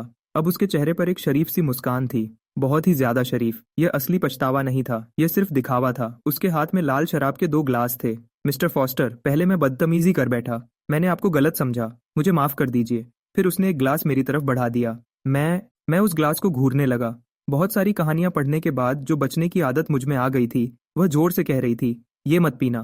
क्लोई ने भी भौं चढ़ाकर विक्टर से पूछा कि वह क्या कर रहा है। विक्टर बोला कि वह सिर्फ माफी मांग रहा है। फिर उसने कहा, पक्का तुम एक ग्लास शराब से नहीं डरते? सबके सामने फिर से एक चुनौती। पहली वाली नीलामी से छोटी, लेकिन फिर भी एक चुनौती। क्या इसमें जहर था? शायद नहीं। क्या इसमें कुछ ऐसा मिलाया गया था जो मुझे सबके सामने शर्मिंदा कर दे? बहुत मुमकिन था। मैं ग्लास की तरफ हाथ बढ़ाता हूँ। मैं देखना चाहता हूँ कि यह लड़का मेरे लिए क्या तैयारी करके आया है। लेकिन मैं ग्लास पकड़ता उससे पहले क्लोई ने अचानक मेरी कलाई पकड़ ली। मत। जम गया। उसके हाथ मेरी स्किन पर ठंडे लग रहे थे। मैंने बस क्लोई की तरफ देखा। उसने कहा गुस्से से, ये इस लायक नहीं है कि इसके साथ पिया जाए। मेरे दिमाग में सिस्टम की आवाज आई। डिंग। गॉडेस प्रोटेक्शन मिली है। Target Chloe Stirling. फीलिंग चिंता। इनाम खतरे को पहचानना। लेवल 1। उसी वक्त विक्टर के हाथ में जो ग्लास था वह मुझे हल्का लाल चमकता हुआ दिखा। उसके ऊपर एक सिस्टम वार्निंग आई। मेरे चेहरे पर कोई बदलाव नहीं आया, लेकिन अंदर ही अंदर मुझे हंसी आ रही थी। विक्टर थॉर्न, तुम तो बहुत बड़े दिमाग वाले हो। तुम स्टर्लिंग फैमिली के लाउंज में खुद डायना स्टर्लिंग के सामने नशे वाली वाइन लेकर आए हो। यह अब विलन वाली बात नहीं रही, तुम तो बिल्कुल ही बेवकूफ हो। मैंने आराम से अपना हाथ क्लोई के हाथ से छुड़ाया और विक्टर से ग्लास ले लिया। जब क्लोई की आंखें थोड़ी बड़ी हुई तो मैंने उसे इशारा किया कि चिंता ना करे। फिर मैंने विक्टर से पूछा कि क्या वह चाहता है कि मैं इसे पीऊं। विक्टर ने मुस्कुराकर कहा कि तभी जब मैं उसकी माफी मान लूं। मैंने हाँ में सिर हिलाया। फिर इससे पहले कि कोई कुछ समझ पाता, मैंने अपने हाथ का ग्लास उसके ग्लास से बदल दिया। फिर पहले तुम पियो। विक्टर जम गया। पूरे लाउंज में सन्नाटा छा गया। उसका चेहरा उतर गया और उसने पूछा कि मेरा क्या मतलब है। मैं बस मुस्कुराता रहा। धीरे से और कहा, माफी में सच्चाई दिखनी चाहिए। पहले तुम पियो, फिर मैं पीऊंगा। आंखें डर से हिल गईं। लफी ने बस क्लोई के कान में धीरे से कहा। जबरदस्ती हंसते हुए पूछा कि क्या मैं उस पर शक कर रहा हूँ। मेरे दिमाग में और पूछा, क्या तुम डर रहे हो। वही शब्द जो उसने मुझ पर यूज किए थे अब वापस उसके मुंह पर जाकर लगे। उसके यह कहने पर कि वह नहीं डरता, उसका चेहरा लाल हो गया। मैंने कहा, तो पियो। सन्नाटा छा गया। विक्टर अपनी जगह से नहीं हिला। डायना धीरे से खड़ी हुई। उसकी आवाज शांत थी, लेकिन पूरे कमरे में ठंडक छा गई। विक्टर, इसे पियो। उसके बोलने का तरीका बहुत डरावना था। अब यह कोई छोटी मोटी लड़ाई नहीं थी। यह स्टर्लिंग ग्रुप की एक्टिंग प्रेसिडेंट थी जो जवाब मांग रही थी। विक्टर के हाथ कांपने लगे। उसके माथे पर पसीना आ गया। आखिर में डायना ने रेचल से कहा कि सिक्योरिटी और पुलिस को बुलाओ और वाइन को चेक करवाओ। विक्टर घबरा गया एकदम से। नहीं, लेकिन अब बहुत देर हो चुकी थी। जैसे ही वह चिल्लाया, उसने बिना बोले ही अपना गुनाह कबूल कर लिया था। क्लोई का चेहरा और भी गुस्से में दिखा। सोफी नफरत से पीछे हट गई। डायना लोइस ने विक्टर की तरफ ऐसे देखा जैसे उसकी कंपनी पहले ही खत्म हो चुकी हो। उसने पूछा, तुमने वाइन में क्या मिलाया। विक्टर, उसके होंठ कांपने लगे। उसने कहा कि उसने इसमें कुछ नहीं डाला। फिर वह धीरे से बोला कि यह तो बस एक मजाक था। एना ने धीरे से दोहराया, एक मजाक। वह धीमी आवाज चिल्लाने से भी ज्यादा डरावनी थी। कुछ ही सेकंड्स में सिक्योरिटी अंदर आ गई। उन्होंने ग्लास हटा दिए। विक्टर ने सफाई देने की कोशिश की, लेकिन किसी ने उसकी बात नहीं सुनी। जब उसे बाहर ले जाया जा रहा था, उसने मुझे गुस्से से घूरा। जूलियन फॉस्टर, तुम पछताओगे। मैंने उसे आराम से देखा और अपनी बीच वाली उंगली दिखा दी। भाड़ में जाओ तुम और तुम्हारा घमंड। दरवाजा बंद होने के बाद सोफी ने अचानक ताली बजाई और कहा, यह बहुत बढ़िया था। क्लोई ने दरवाजे की तरफ देखा और कहा,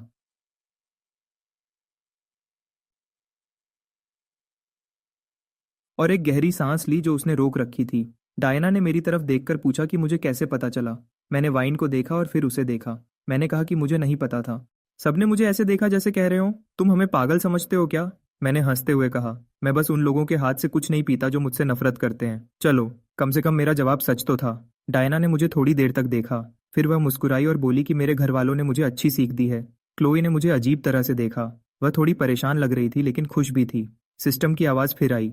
तो मैंने एक ही बार में 3 इमोशनल अपग्रेड्स पा लिए और एक जलन रखने वाले अमीर लड़के की सच्चाई सबके सामने ला दी। यह उस लड़के के लिए बुरा नहीं था जो ऐसी वाइन से बेहोश होने वाला था जिसका नाम भी वह नहीं बोल सकता था। डायना ने अपना फोन उठाया और एक कॉल किया। उसकी आवाज साफ और आखिरी फैसला सुनाने वाला था। थॉर्न फैमिली के साथ चल रही सारी बातें बंद कर दो। रिवरसाइड प्रोजेक्ट को रोक दो और आज रात की सिक्योरिटी वीडियो लीगल टीम को भेज दो। फिर उसने फोन रख दिया। बस ऐसे ही एक झटके में एक बड़े खानदान का बिजनेस खत्म हो गया। यह सुनकर मैंने चुपचाप अपना थूक निगला और दिमाग में एक बात बिठा ली, ऐसी औरत को कभी गुस्सा मत दिलाओ जो एक फोन कॉल से तुम्हें बर्बाद कर सके। डायना ने फिर मेरी तरफ देखा और माफी मांगी। उसने कहा कि मैं उनका मेहमान बनकर आया था, फिर भी किसी ने मुझे निशाना बनाया। मैंने अपना हाथ हिलाया और कहा कि कोई बात नहीं। उसने ध्यान से देखा और कहा, यह ठीक नहीं है। स्टर्लिंग फैमिली पर इस बार फिर तुम्हारा उधार रहा। तुरंत मेरा लालची सिस्टम इंटरफेस नए साल के पटाखों की तरह चमक उठा। खर्च करने का मौका मिला है। खर्च करने वाली डायना स्टर्लिंग। वजह नुकसान की भरपाई। कितना पैसा पता नहीं। मैं तुरंत सीधा होकर बैठ गया। नहीं नहीं नहीं, डायना स्टर्लिंग का मुझ पर उधार होना एक बड़े खतरे जैसा था। मैं अब अमीर था, हाँ, लेकिन मुझे ऐसी आम जिंदगी पसंद थी जहां मुझे हर 12 घंटे में $100 मिलियन बैंक में आने का हिसाब न देना पड़े। मैंने जल्दी से उससे कहा कि इसकी कोई जरूरत नहीं है, लेकिन डायना सिर्फ मुस्कुराई। वह एक खूबसूरत मुस्कान थी, ऐसी मुस्कान जिससे साफ पता चल रहा था कि उसने मेरी बात सुन ली है पर उसे इग्नोर करने का फैसला कर लिया है। मिस्टर फॉस्टर, आपने कल रात पैसे लेने से मना कर दिया। आज रात आपने घड़ी लेने से मना कर दिया। आपने ऑक्शन का चैलेंज भी तभी माना जब आपको मजबूर किया गया। आपने मेरी बहन के लिए एक नेकलेस खरीदा और हमारे परिवार पर आने वाले खतरे को सबके सामने लाया। वह थोड़ी देर रुकी।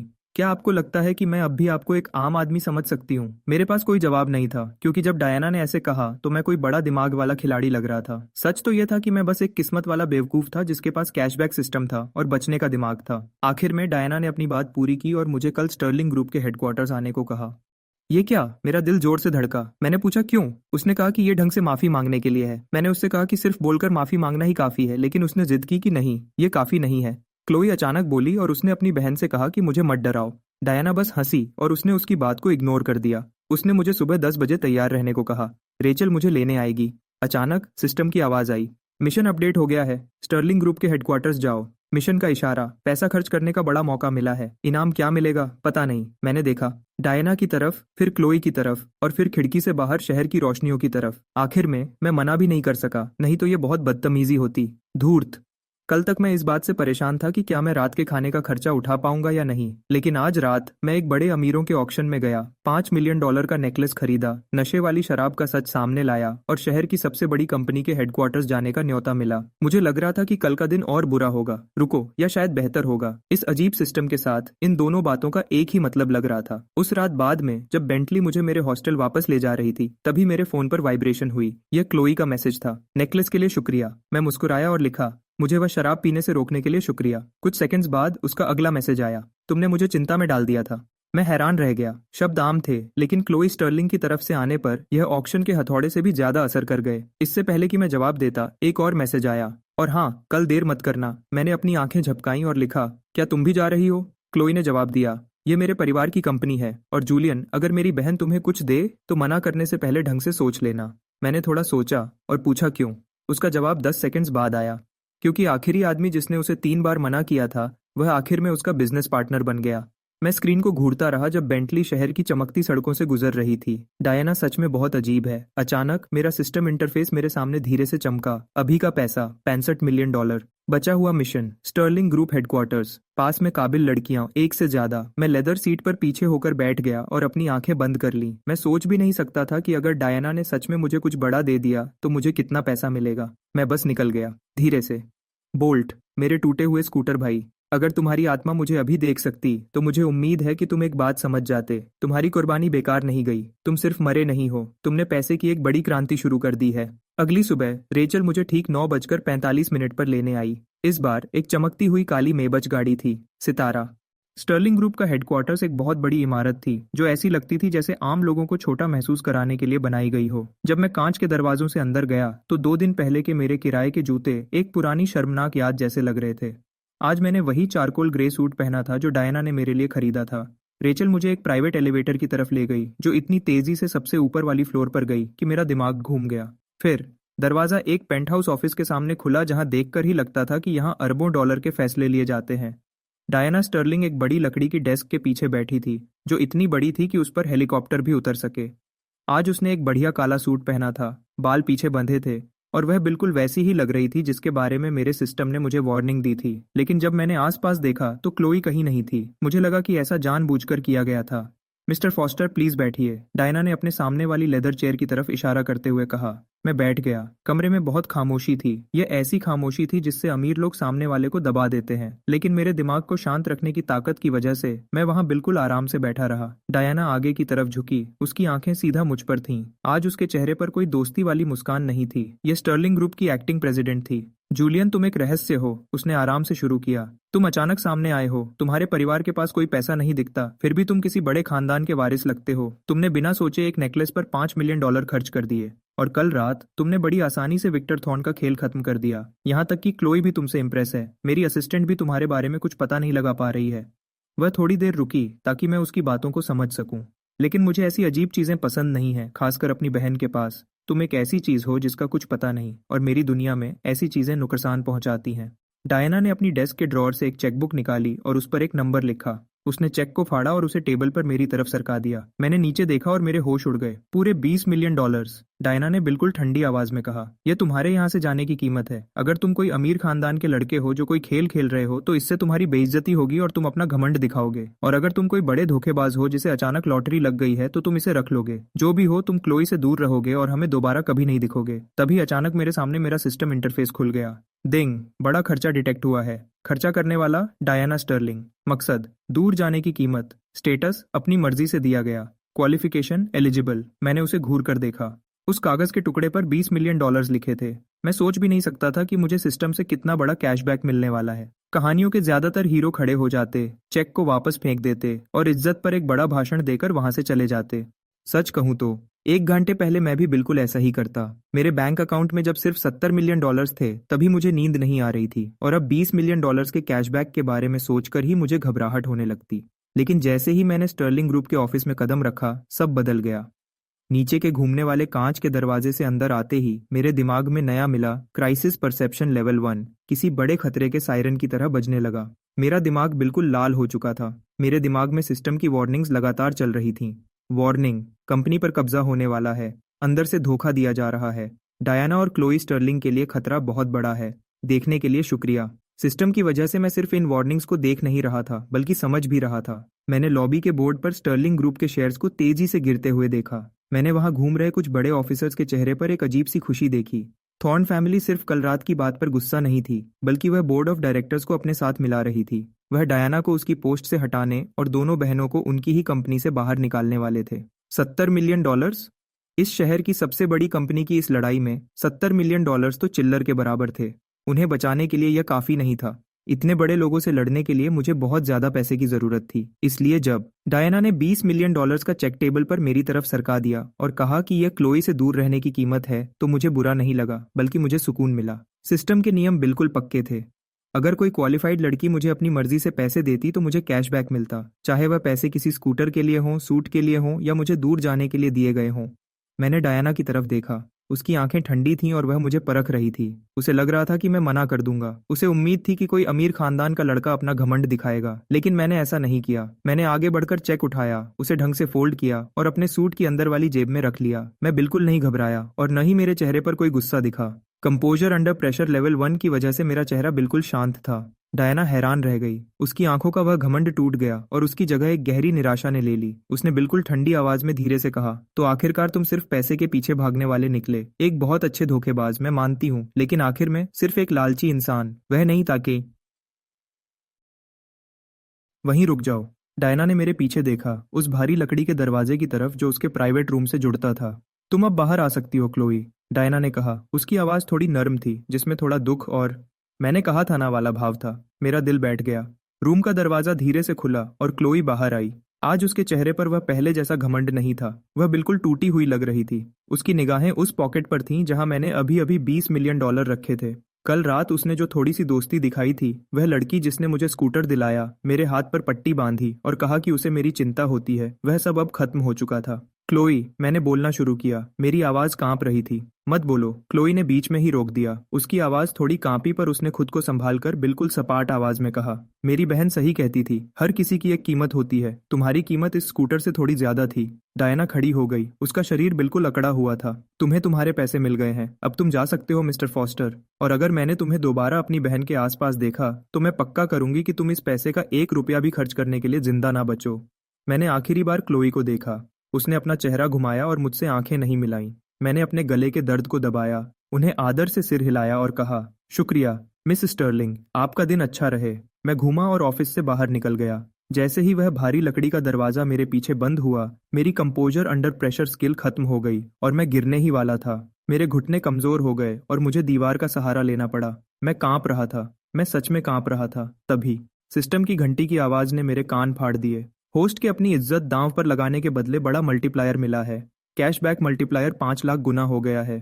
टोटल कैशबैक $10 ट्रिलियन है। पैसे को पूरी तरह से लीगल तरीके से दुनिया भर के ऑफशोर अकाउंट्स में भेज दिया गया है। ब्लैक कार्ड की लिमिट हटा दी गई है। होस्ट के पास अब एक देश के बराबर दौलत है, मेरी आंखों के सामने। एक सेकंड के लिए अंधेरा छा गया।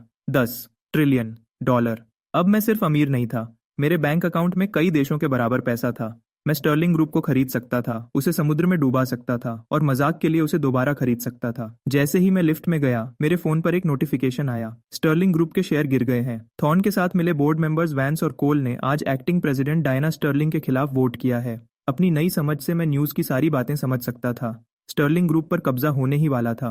उन्हें लगा कि उन्होंने डायना को फंसा दिया है। उन्हें लगा कि वे सबसे ताकतवर हैं। मैं बिल्डिंग से बाहर धूप में आया। मैंने बैंक के दिए हुए मैनेजर का ब्लैक कार्ड निकाला। मेरे हाथ अब बिल्कुल शांत थे। मैंने कॉल किया।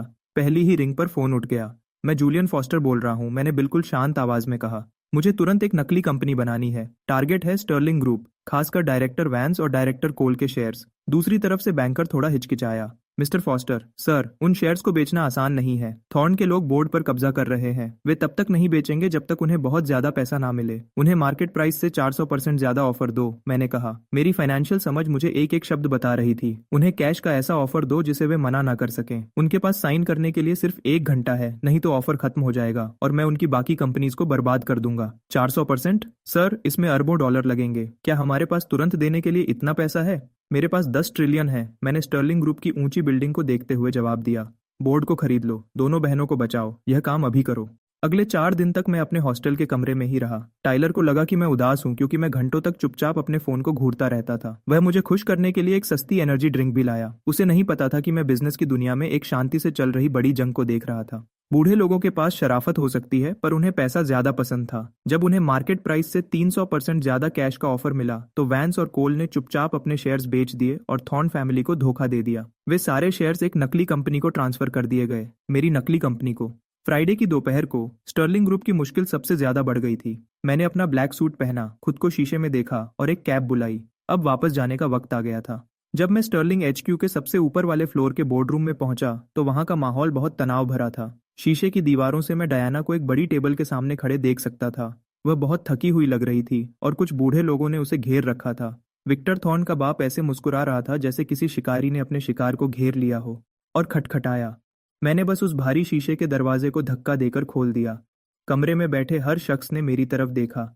डायना हैरानी से देखने लगी। जूलियन, तुम यहाँ क्या कर रहे हो? सिक्योरिटी, ये लड़का कौन है? ये एक प्राइवेट बोर्ड मीटिंग है, इसे बाहर निकालो, मिस्टर थॉर्न ने गुस्से से खड़े होकर कहा। मैंने उन पर ध्यान नहीं दिया और वहां बैठे बड़े बड़े अमीरों के पास से ऐसे निकल गया जैसे वे मूर्तियां हों। मेरे अंदर एक अलग ही कॉन्फिडेंस दिख रहा था। मैं टेबल के पास पहुंचा, अपने सूट का बटन खोला और एक मोटा लेदर फोल्डर सीधा डायना के सामने टेबल पर रख दिया। मैंने कहा, मुझे लगता है इस टेबल पर बैठने का हक मेरा भी है। मिस्टर थॉर्न हंसे। क्या तुम पागल हो? डायना मुस्कुराई। हैना ने फोल्डर खोला।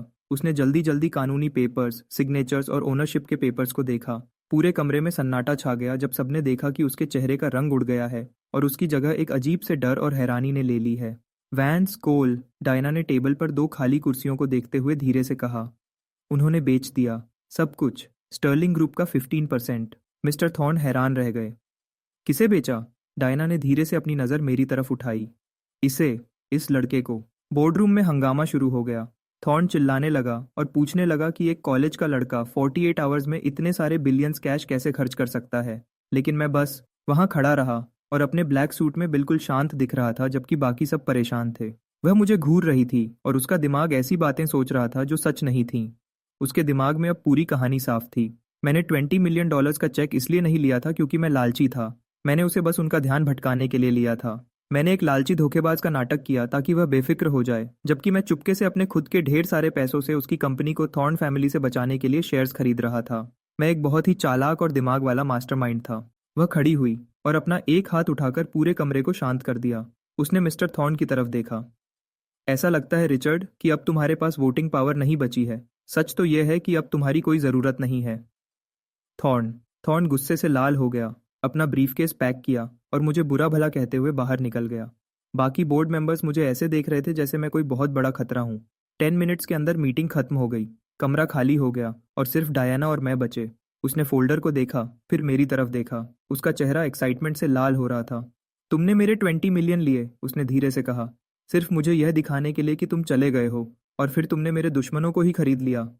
मैंने तुमसे कहा था, मैंने आराम से जवाब दिया। मैं वह नहीं हूं जो लोग मेरे बारे में सोचते हैं। अंदर से मेरी जान निकल रही थी। प्लीज हिसाब किताब के बारे में मत पूछना, प्लीज हिसाब किताब के बारे में मत पूछना। डायना डेस्क के पास से चलकर मेरे बिल्कुल करीब आकर खड़ी हो गई। उसके महंगे परफ्यूम की खुशबू बहुत अच्छी थी। उसने मुझे एक स्टूडेंट या परेशानी की तरह नहीं, बल्कि अपने बराबर के इंसान की तरह देखा। जूलियन फॉस्टर, उसने धीरे से कहा, और उसके चेहरे पर एक अजीब सी मुस्कान थी। मैंने तुम्हें पैसे देकर निकालने की कोशिश की, वह मेरी गलती थी। तुम कोई आम लड़के नहीं हो, तुम मेरे नए पार्टनर हो। स्टर्लिंग ग्रुप में तुम्हारा स्वागत है। उसने अपना हाथ आगे बढ़ाया। मैंने उसके हाथ को देखा। अब मैं हाथ मिलाने के अलावा और क्या ही कर सकता था। डिंग। गॉडेस डायना स्टर्लिंग का ट्रस्ट लेवल फुल हो गया। कॉर्पोरेट अथॉरिटी लेवल खुल गया। मैं तो बस एक सेकेंड ईयर का बिजनेस स्टूडेंट था जो अपने $80 के स्कूटर को याद कर रहा था। और अब पूरा शहर मेरा था। बैंक अकाउंट में $10 बिलियन होना सिर्फ 48 आवर्स तक ही अच्छा लगता है। उसके बाद डर शुरू हो जाता है। मैं अपने हॉस्टल के बेड पर लेटा हुआ छत को घूर रहा था और हिसाब लगाने की कोशिश कर रहा था। सिस्टम एक जादू की तरह था, लेकिन एक बिजनेस स्टूडेंट होने के नाते मुझे एक सच पता था कि टैक्स वाले हमेशा पता लगा ही लेते हैं। अगर मैंने अचानक बिना किसी इनकम के बड़े घर और गाड़ियां खरीदना शुरू कर दिया तो टैक्स वाले मुझसे मुश्किल सवाल पूछने लगेंगे। मुझे एक दिखावे का बिजनेस चाहिए था, एक असली बिजनेस जहां मैं टैक्स दे सकूं ताकि मैं अपने बैंक अकाउंट के पैसों का हिसाब दे सकूं, और इसके अलावा एक ऐसे सिस्टम पर भरोसा करना जो मुझे अमीर औरतों को फंसाकर चीजें लेने पर मजबूर करे। बहुत मुश्किल था। एक भी गलती होती तो या तो कोई दूसरा विक्टर थॉर्न मुझे जहर दे देता या फिर मेरी शादी हो जाती। मैं उठकर बैठा और कमरे के कोने में देखा जहां मेरी नई $19,000 की मैटी ब्लैक स्कूटर खड़ी थी। वह सुंदर तो थी, पर उसमें कोई जान नहीं थी, उसमें वह मेहनत नहीं थी। मेरी जिंदगी में सिर्फ एक ही बोल्ट है। बोल्ट के बारे में सोचते ही मुझे समझ आ गया कि मुझे क्या करना है। मैंने कहा, टाइलर। मेरा रूममेट पेट के बल लेटा हुआ अपने कंट्रोलर के बटन दबा रहा था और टीवी स्क्रीन पर उसका कैरेक्टर मर रहा था। बिजी हूँ भाई, रोब्लॉक्स में एक 12 साल का बच्चा मुझे मार रहा है। गेम बंद करो, मैं एक टेक कंपनी शुरू कर रहा हूँ। यह सुनकर टाइलर ने गेम को पॉज किया। वह घूमा। उसके बाल किसी चिड़िया के घोंसले जैसे बिखरे हुए थे और उसने मुझे अजीब तरीके से देखा। Tech company? तुम? वह लड़का जिसने पिछले हफ्ते फोन की टूटी हुई स्क्रीन को टेप से जोड़ा था। मैंने आराम से कहा, मुझे पैसे मिल गए हैं। मैं उसे यह नहीं बताने वाला था कि वह पैसे मेरे ही हैं। हम शहर के ट्रांसपोर्ट और ग्रीन टेक सेक्टर में जा रहे हैं। तुम्हें पता है इसका क्या मतलब है? Smart electric scooters, charging grids और सस्ता पब्लिक ट्रांसपोर्ट। टाइलर ने मुझे देर तक घूरा, फिर वह ठीक से बैठ गया। जूलियन, मुझे पता है तुम मुझे बेवकूफ समझते हो, पर मुझे इतना भी बेवकूफ मत समझो। उसने मुझे एक तकिए से मारा। मैं तुमसे एक सवाल पूछने वाला हूँ और मुझे तुम्हारा सच चाहिए। क्या तुमने अपनी आत्मा स्टर्लिंग सिस्टर्स को बेच दी है? क्या तुम अब एक शुगर बेबी हो? क्या यह गलत तरीके का पैसा है? मैंने बिना डरे झूठ बोला, यह साफ पैसा है और मुझे एक चीफ मार्केटिंग ऑफिसर चाहिए। तुम काम पर रख लिए गए हो। भाई, मेरा सब्जेक्ट कम्युनिकेशन है और पब्लिक रिलेशंस में मेरे C- मार्क्स हैं। मैंने उसकी छाती पर एक नोटबुक फेंकते हुए कहा, मुझे तुमसे बिजनेस सीखने की जरूरत नहीं है। मेरे पास इतना पैसा है कि मैं हिसाब किताब के लिए हार्वर्ड के पढ़े लिखे लोगों को रख सकता हूँ। मुझे तुम्हारी जरूरत किसी और काम के लिए है। मुझे तुम्हारी जरूरत जॉनर अवेयरनेस के लिए है। टाइलर ने नोटबुक को पकड़ा। Genre awareness? क्या यह किसी नए मैनहुआ कॉमिक का नाम है? मैंने एक लंबी सांस ली। है, इस लड़के से कोई उम्मीद नहीं है, मुझे देखो। मैंने अपनी नई गुची शर्ट, सिस्टम से बदले हुए चेहरे और अमीर लोगों वाले नए लुक की तरफ इशारा करते हुए कहा, मैं एक हफ्ते से भी कम समय में एक गरीब वेटर से $1 अरब की कंपनी का बड़ा शेयर होल्डर बन गया हूँ। मैं अभी एक ऐसी लाइन पर चल रहा हूँ जहाँ मैं या तो एक हीरो बन सकता हूँ या फिर एक घमंडी विलन जिसके पैर चैप्टर 40 में तोड़ दिए जाते हैं। तुम्हारा काम मुझे जमीन पर रखना है। जब भी मैं कोई बेवकूफ़ी या घमंड वाला काम करने लगूं, तुम मुझे रोकना। टाइलर की आंखें धीरे धीरे बड़ी हो गईं। उसने पहले मेरा चेहरा देखा, फिर उस काली स्कूटर को, और फिर खिड़की से बाहर शहर की तरफ देखा। उसे सब समझ आ गया। टाइलर ने धीरे से कहा, जैसे नोटबुक कोई पवित्र किताब हो, मैं समझ गया। अगर तुम कांच की दीवार से शहर को देखते हुए बुरी तरह हंसने लगोगे तो मैं तुम्हें थप्पड़ मारूंगा। अगर तुम किसी गरीब लड़की की इज्जत चेक से खरीदने की कोशिश करोगे तो मैं तुम्हें थप्पड़ मारूंगा। मैं तुम्हें असलियत से जोड़े रखूंगा। बिल्कुल सही। बोर्ड में तुम्हारा स्वागत है, CMO। कंपनी का नाम क्या है? मैंने खिड़की से बाहर देखा। मेरे दिल में एक हल्का सा दर्द हुआ। मैंने धीरे से कहा, बोल्ट। हम इसका नाम बोल्ट रखेंगे। तुम्हारी जानकारी के लिए हम इसका नाम बोल्ट रखेंगे। तुम्हारी जानकारी के लिए, बिना किसी रोक टोक के बेहिसाब पैसे से कंपनी बनाना बहुत आसान था। एक हफ्ते के अंदर Bolt green tech mobility register हो गई। मैंने स्टर्लिंग ग्रुप के ठीक सामने एक बड़ी बिल्डिंग के सबसे ऊपर के 2 फ्लोर्स किराए पर ले लिए। मैंने बड़े बड़े इंजीनियर्स को इतनी ज्यादा सैलरी देकर काम पर रखा कि वे खुश हो गए। हमने एक ऐसी सस्ती और मजबूत इको फ्रेंडली स्कूटर बनाना शुरू किया जो किसी बड़ी कार से टकराने पर भी आसानी से न टूटे। अमीर लोगों की दुनिया में आना मेरे दिमाग के लिए आसान नहीं था। मेरा बैंक अकाउंट कह रहा था कि मैं एक बड़ा बिजनेसमैन हूँ, पर मेरा दिमाग अभी भी सोच रहा था कि मेरे पास सिर्फ $23 है। यह कशमकश बोल्ट के लॉन्च से एक हफ्ते पहले सबसे ज्यादा बढ़ गई। मैं अपने बड़े से कांच वाले ऑफिस में बैठा था। वह जगह बिल्कुल खाली थी, सिवाय एक $50 के डेस्क के जो मैंने खुद आइकिया से लेकर जोड़ा था, एक सस्ती घूमने वाली कुर्सी जो पीछे होने पर आवाज करती थी, और एक छोटा फ्रिज। टाइलर हाथ में एक बोर्ड लेकर अंदर आया। उसने उस बड़े और खाली ऑफिस को देखा। जूलियन, डिजाइन करने वालों का फिर से फोन आया था। वे पूछ रहे हैं कि इटालियन मार्बल और लकड़ी की अलमारियां कब लगानी है। मैंने इंस्टेंट रामेन का ढक्कन खोलते हुए कहा, उन्हें मना कर दो। क्या तुम्हें पता है उन्होंने एक डेस्क के लिए कितने पैसे मांगे? $15,000। $15,000 सिर्फ लकड़ी के लिए टाइलर। पेड़ तो बाहर मुफ्त में उगते हैं। टाइलर, भाई तुम्हारे पास अरबों रुपए हैं और मैं उन्हें बचाना चाहता हूँ, मैंने गुस्से में कहा, और एक सस्ते प्लास्टिक के केटल से गर्म पानी अपने नूडल्स में डालने लगा। अमीर लोग $15,000 की टेबल न खरीद कर ही अमीर रहते हैं। असल में अमीर लोग ऐसी चीजें खरीदते हैं जिनकी कीमत बढ़ती है। पर जो भी हो, टाइलर ने अपना पेन हिलाते हुए धीरे से कहा, वैसे मैं बता दूं कि डायना और क्लोई स्टर्लिंग लिफ्ट से ऊपर आ रही हैं। वह नया HQ देखना चाहती थी। मैं एकदम रुक गया। प्लास्टिक का कांटा मेरे मुंह के पास ही रुक गया। 30 सेकंड बाद कांच के दरवाजे खुले।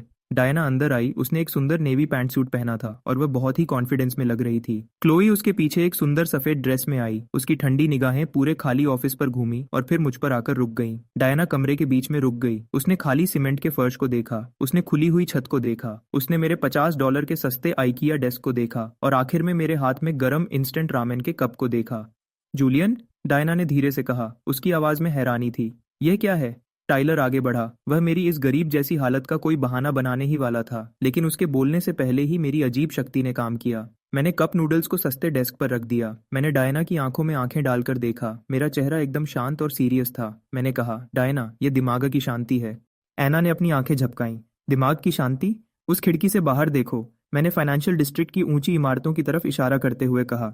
इस शहर का हर CEO अपने आसपास लेदर, मार्बल और सोना रखता है। वे खुद को ऐशो आराम में छुपा लेते हैं ताकि नीचे की सड़कों की सच्चाई को भूल सकें। अगर मैं खुद एक तख्त पर बैठूंगा तो लोगों के लिए चलने फिरने वाली कंपनी कैसे बनाऊंगा? एक डेस्क सिर्फ एक खाली जगह है, खाना सिर्फ शरीर के लिए फ्यूल है, बाकी सब चीजें ध्यान भटकाती हैं।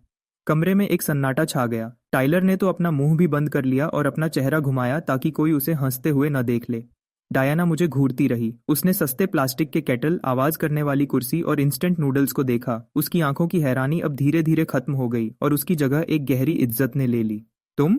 डायना ने धीरे से अपना सिर हिलाते हुए कहा, तुम्हें दुनिया की किसी चीज का लालच नहीं है। मैं ऐसे लोगों से मिली हूं जिनके पास तुमसे बहुत कम पैसा है, पर उन्हें अपने प्राइवेट जेट में सोने की चीजें चाहिए होती हैं। लेकिन तुम सिर्फ अपने काम पर ध्यान दे रहे हो। तुम एक सन्यासी हो। नहीं डायना, मैं तो बस इस पैसे की दुनिया से परेशान हूँ। लेकिन मैंने धीरे से अपना सिर हिलाया, जैसे मैं कोई बड़ा ज्ञानी हूँ। नई चीजें बनाने के लिए कुर्बानी देनी पड़ती है। क्लोई चुपचाप मेरे डेस्क के पास आई। उसने कप नूडल्स को देखा और उसका ठंडा पर सुंदर चेहरा थोड़ा नर्म हो गया। उसने अपने महंगे हैंडबैग में हाथ डाला और एक अच्छे से पैक किया हुआ उबला हुआ अंडा निकाला, जो उसने आते वक्त किसी महंगी दुकान से खरीदा होगा, और उसे चुपचाप मेरे कप के पास रख दिया। प्रोटीन, उसने धीरे से कहा, क्योंकि तुम इतनी कुर्बानी दे रहे हो। अरे वाह! गॉडेस का खर्चा डिटेक्ट हुआ। Target, Chloe Sterling. Amount, $4। Cashback multiplier, 100 गुना। टोटल, $400। रिवॉर्ड। क्लोई स्टर्लिंग का पसंद करना बढ़ गया। मैंने उसे देखकर स्माइल किया, एक असली स्माइल। शुक्रिया क्लोई, इससे अब सब कुछ परफेक्ट हो गया है। उसने जल्दी से अपना चेहरा घुमाया और उसके कान लाल हो गए। अपना खाना खाओ जूलियन। हफ्ते के आखिर तक अमीर लोगों के बीच ये बातें एक बड़ी कहानी बन गईं। खाली पेंटहाउस की कहानी पूरे शहर के अमीर लोगों में आग की तरह फैल गई। जूलियन फॉस्टर, वह छुपा हुआ बिलियनर। मैंने सुना है कि वह एकदम खाली ऑफिस में $2 के इंस्टेंट नूडल्स खाता है। माइक, हे भगवान, उसे दिखावे की चीजों से बिल्कुल नफरत है। वह एक अजीब दिमाग का जीनियस है, आज के जमाने का टेक्नोलॉजी का सन्यासी। मैंने उसे रिश्वत के रूप में $2 लाख की स्पोर्ट्स कार देने की कोशिश की, पर उसने मुझे ऐसे देखा जैसे मैं कचरा हूँ। वह सिर्फ स्कूटर चलाता है। जब भी मैं महंगी और फालतू चीजों पर पैसा खर्च करने से मना करता, मेरी इज्जत और बढ़ जाती। दूसरी कंपनीज के CEO मुझसे डरते थे क्योंकि वे मुझे खरीद नहीं सकते थे। इन्वेस्टर्स ने बोल्ट कंपनी में बहुत पैसा लगाया क्योंकि उन्हें लगता था कि मैं एक ऐसा समझदार इंसान हूं जो एक पैसा भी फालतू दिखावे पर खर्च नहीं करेगा। हम हार गए।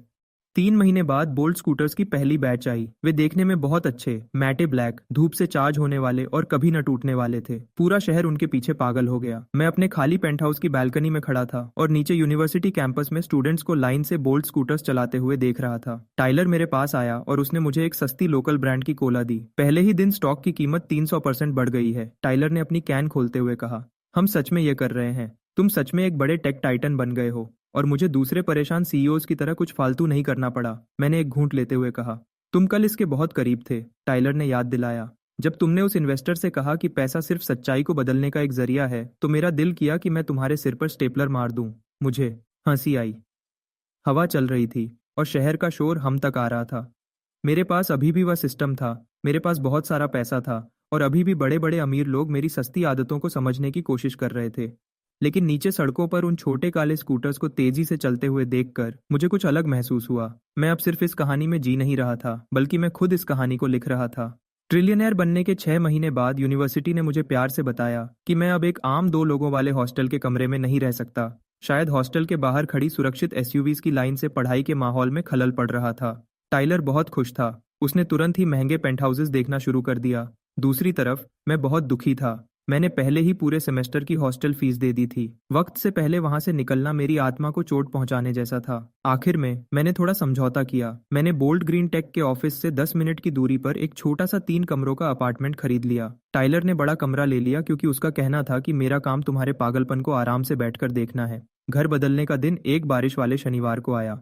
मैंने महंगे मूवर्स को बुलाने से मना कर दिया क्योंकि किसी को डब्बा उठाने के लिए $200 घंटा देना हिसाब किताब के खिलाफ था। तो मैं वहां खड़ा था, एक अरबों डॉलर की कंपनी का सीईओ, पुरानी किताबों के एक कमजोर डब्बे पर टेप लगा रहा था। जूलियन, टाइलर ने हाथ में एक गेमिंग कंट्रोलर पकड़े हुए कमरे के बीच में खड़े होकर कहा, हमारी अपनी कंपनी है, हमारे पास काम करने वाले लोग हैं, हम किसी को इस कमरे को पैक करने के लिए रोबोट बनाने के पैसे भी दे सकते हैं। बॉक्स टाइलर, मैंने उसे डिस्पेंसर देते हुए कहा। मुझे नीचे जाकर आरए से बात करनी होगी। वह दरवाजे पर एक निशान की वजह से मेरे सिक्योरिटी डिपॉजिट से $40 काट रहा है, जो $10 बिलियन के बराबर है। थी।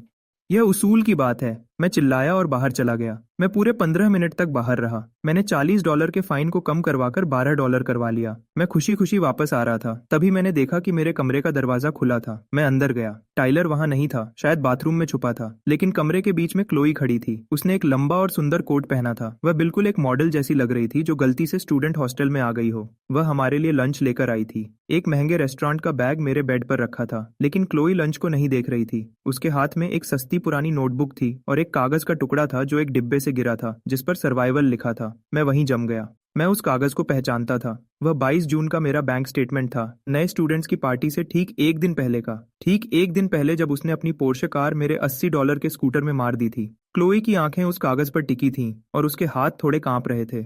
मैंने अपना गला साफ किया। क्लोई, तुम जल्दी आ गई। उसने तुरंत ऊपर नहीं देखा। जब उसने देखा तो उसका वह ठंडा और घमंडी रूप बिल्कुल गायब हो चुका था। उसकी आंखें पूरी खुली थीं, जिसमें हैरानी और दुख साफ दिख रहा था। जूलियन, वह धीरे से बोली। उसका गला बैठ गया था। उसने बैंक स्टेटमेंट ऊपर उठाया। मेरा दिल रुक गया। मैं तुरंत सोचने लगा कि अब क्या झूठ बोलूं। यह एक नकली अकाउंट है। मैं एक सोशल एक्सपेरिमेंट कर रहा था। इससे पहले कि मैं कुछ बोलता, उसने बैंक स्टेटमेंट गिरा दिया और नोटबुक उठा ली। यह पिछले साल का मेरा बजट प्लानर था। उसने कांपती हुई आवाज में उसे पढ़ा। उसने मेरी तरफ देखा। उसकी आंखें नम थीं। मैं वहां खड़ा था, सबके सामने खुला। मेरा वह अमीर होने का नाटक अब मुझे नहीं बचा सकता था। एक अमीर और अजीब बिलियनर का मुखौटा सस्ते फर्श पर टूटकर बिखर गया था। क्लोई, मैं समझा सकता हूँ। तुम्हें समझाने की जरूरत नहीं है, उसने धीरे से मेरी तरफ बढ़ते हुए कहा। उसने कागजात को देखा, फिर मुझे देखा, और मैं देख सकता था कि उसका दिमाग कितनी तेजी से चल रहा है। लेकिन सच समझने के बजाय उसने अपने दिमाग में एक ऐसी कहानी बना ली जो बहुत ही हैरान करने वाली थी। ऑक्शन वाली रात, क्लोई ने मुझे ऐसे देखते हुए कहा जैसे मैं कोई अजीब जीव हूँ। जब तुम उस टेबल पर बैठे थे, जब विक्टर थॉर्न ने तुम्हें चैलेंज किया था, तब तुम कोई दिखावा नहीं कर रहे थे। मैं बस पैनिक अटैक से बचने की कोशिश कर रहा था, मैंने सच बताया। उसने अचानक अपना हाथ अपने मुंह पर रख लिया। जब तुमने विक्टर से कहा कि तुम्हें घड़ी पहनने की आदत नहीं है और तुम्हारे परिवार को शोर पसंद नहीं है, तो वह घमंड नहीं था, वह सच था। तुम भेड़ियों से भरे कमरे में अकेले थे और तुम बिल्कुल नहीं डरे। मैंने अपनी गर्दन खुजलाई। मेरा मतलब है, मुझे सूट के अंदर थोड़ा पसीना आ रहा था। जूलियन, वह मेरे और पास आई। उसका घमंड बिल्कुल खत्म हो चुका था। उसने मुझे ऐसी हैरानी और इज्जत से देखा कि मेरे दिल में दर्द होने लगा। तुमने मेरे लिए $5 मिलियन का हार खरीदा। तुम अभी अभी गरीबी से बाहर निकले थे। तुम्हारे पास अभी अभी पैसा आया था और तुमने उसे मुझे विक्टर के सामने शर्मिंदा होने से बचाने के लिए खर्च कर दिया। देखो, सच तो यह था कि अगर मैं वह पैसा उस पर खर्च नहीं करता तो सिस्टम मुझे वह पैसा रखने नहीं देता। लेकिन यह बात बोलना रोमांस के खिलाफ होता, इसलिए मैंने बस धीरे से अपने कंधे उचका दिए। और डियाना? क्लोई ने अपनी बात जारी रखी। उसका दिमाग और तेजी से चल रहा था। डियाना ने तुम्हें $20 मिलियन का चेक दिया था। उससे पहले तुम्हारे पास कुछ नहीं था, कुछ भी नहीं। और 48 घंटों में तुमने उस एक चेक का इस्तेमाल करके हमारे बोर्ड ऑफ डायरेक्टर्स को खरीद लिया। तुमने वॉल स्ट्रीट के बड़े बड़े लोगों को हरा दिया। मैंने अपना मुंह खोला और फिर बंद कर लिया। ठीक है, मेरे दिमाग ने कहा। चलो इसी बात को मान लेते हैं। ऐसे दिखाते हैं जैसे मैं वॉल स्ट्रीट का सबसे बड़ा खिलाड़ी हूँ, न कि एक जादुई कैशबैक ऐप वाला लड़का। मेरा प्लान पक्का था, मैंने किसी तरह कहा। क्लोई ने नोटबुक को बेड पर गिरा दिया। वह गुस्से में नहीं लग रही थी, उसे धोखा महसूस नहीं हो रहा था। वह मुझे ऐसे देख रही थी जैसे मैं दुनिया का सबसे समझदार और प्यारा इंसान हूँ। उसके लिए मैं झूठा नहीं था, मैं एक जीनियस था, एक ऐसा समझदार लड़का जो बिल्कुल नीचे से उठा, बड़े लोगों के बीच गया, उसकी बहन की $1 बिलियन की कंपनी को जीता, 3 महीने में एक बड़ी टेक कंपनी बनाई, और फिर भी नूडल्स के साथ उबला हुआ अंडा खाता था, क्योंकि उसे याद था कि भूखा रहना क्या होता है। तुम्हारा खाली ऑफिस, वह धीरे से बोली। उसकी आंख से एक आंसू निकलकर उसके गाल पर बह गया।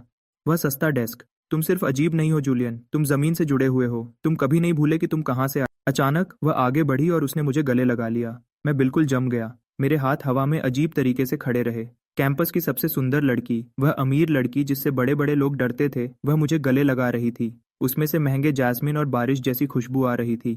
कमाल है, उसने मेरे कंधे पर धीरे से कहा। तुम सच में कमाल हो। डिंग। बहुत बड़ा बदलाव महसूस हुआ। Target Chloe Sterling. बचाव 0। स्टेटस पूरी तरह प्यार में। पसंद करने की हद पार हो चुकी है। इस टारगेट के लिए गॉडेस कैशबैक हमेशा के लिए बढ़ गया है। छुपी हुई स्किल खुल गई है। Heart of the underdog. मैंने धीरे से अपने हाथ नीचे किए और उसे गले से लगा लिया। मैंने एक गहरी सांस ली। पिछले 6 महीनों से एक अमीर आदमी होने का नाटक करने की सारी टेंशन अब खत्म हो गई थी। सच में बहुत टेंशन थी। मैंने उसके बालों के पास धीरे से कहा। उसने एक सच्ची हंसी हंसी और थोड़ा पीछे हटकर मेरे चेहरे को देखा। उसकी स्माइल बहुत प्यारी थी। यह उसकी दिखावे वाली स्माइल नहीं थी, बल्कि सच्ची स्माइल थी। मुझे पता है, उसने धीरे से कहा। मैं अब तुम्हें कभी कोई गंदी घड़ी नहीं खरीदने दूंगी। ठीक उसी वक्त बाथरूम का दरवाजा खुला। टाइलर ने अपना सिर बाहर निकाला। उसने मुझे देखा, फिर क्लोई को मुझे गले लगाए हुए देखा, और फिर बेड पर बिखरे हुए बैंक के पेपर्स को देखा। वह तुरंत पूरी बात समझ गया। सच्चाई सामने आ गई। चेहरा साफ हो गया। हीरोइन को हीरो के प्यार का एहसास हो गया। बहुत खूबसूरत, टाइलर ने कहा। उसने धीरे से हाथ बढ़ाया और पैकिंग टेप का डिब्बा उठाया। मैं बाहर कॉरिडोर में वेट करूंगा। प्लीज मेरे गेमिंग मॉनिटर के पास किस मत करना। वह कमरे से बाहर चला गया और धीरे से दरवाजा बंद कर दिया। क्लोई के गाल बिल्कुल लाल हो गए। वह जल्दी से पीछे हटी, अपना कोट ठीक किया और खुद को संभालने की कोशिश की, लेकिन वह नाकाम रही क्योंकि वह अभी भी मुस्कुरा रही थी। हमें हमें पैकिंग खत्म करनी चाहिए, वह हकबकाते हुए बोली, और इधर उधर देखने लगी, लेकिन मेरी आंखों में नहीं देखा। क्या तुम्हें इन डिब्बों के लिए मदद चाहिए? मैंने उन डिब्बों को देखा और देखता ही रहा, और फिर उस लड़की को देखा जो लगभग आधे शहर की मालिक थी, और वह मेरे सस्ते कार्डबोर्ड के डिब्बे उठाने की बात कर रही थी। मैंने अपने अकाउंट के अरबों रुपयों के बारे में सोचा, उस कंपनी के बारे में सोचा जो मैं बना रहा था, और उस $80 के स्कूटर के बारे में सोचा जहां से यह सब शुरू हुआ था। हाँ, मैंने मुस्कुराकर टेप डिस्पेंसर उठाते हुए कहा, लेकिन उस डिब्बे को ध्यान से पकड़ना, उसमें मेरे इंस्टेंट नूडल्स हैं और मैं उन्हें खराब नहीं करना चाहता। 3 साल। इतना समय लगा बोल्ट ग्रीन टेक मोबिलिटी को एक छुपी हुई कंपनी और एक खाली पेंटहाउस से दुनिया की सबसे बड़ी कंपनी बनने में। मैं 24 साल का था।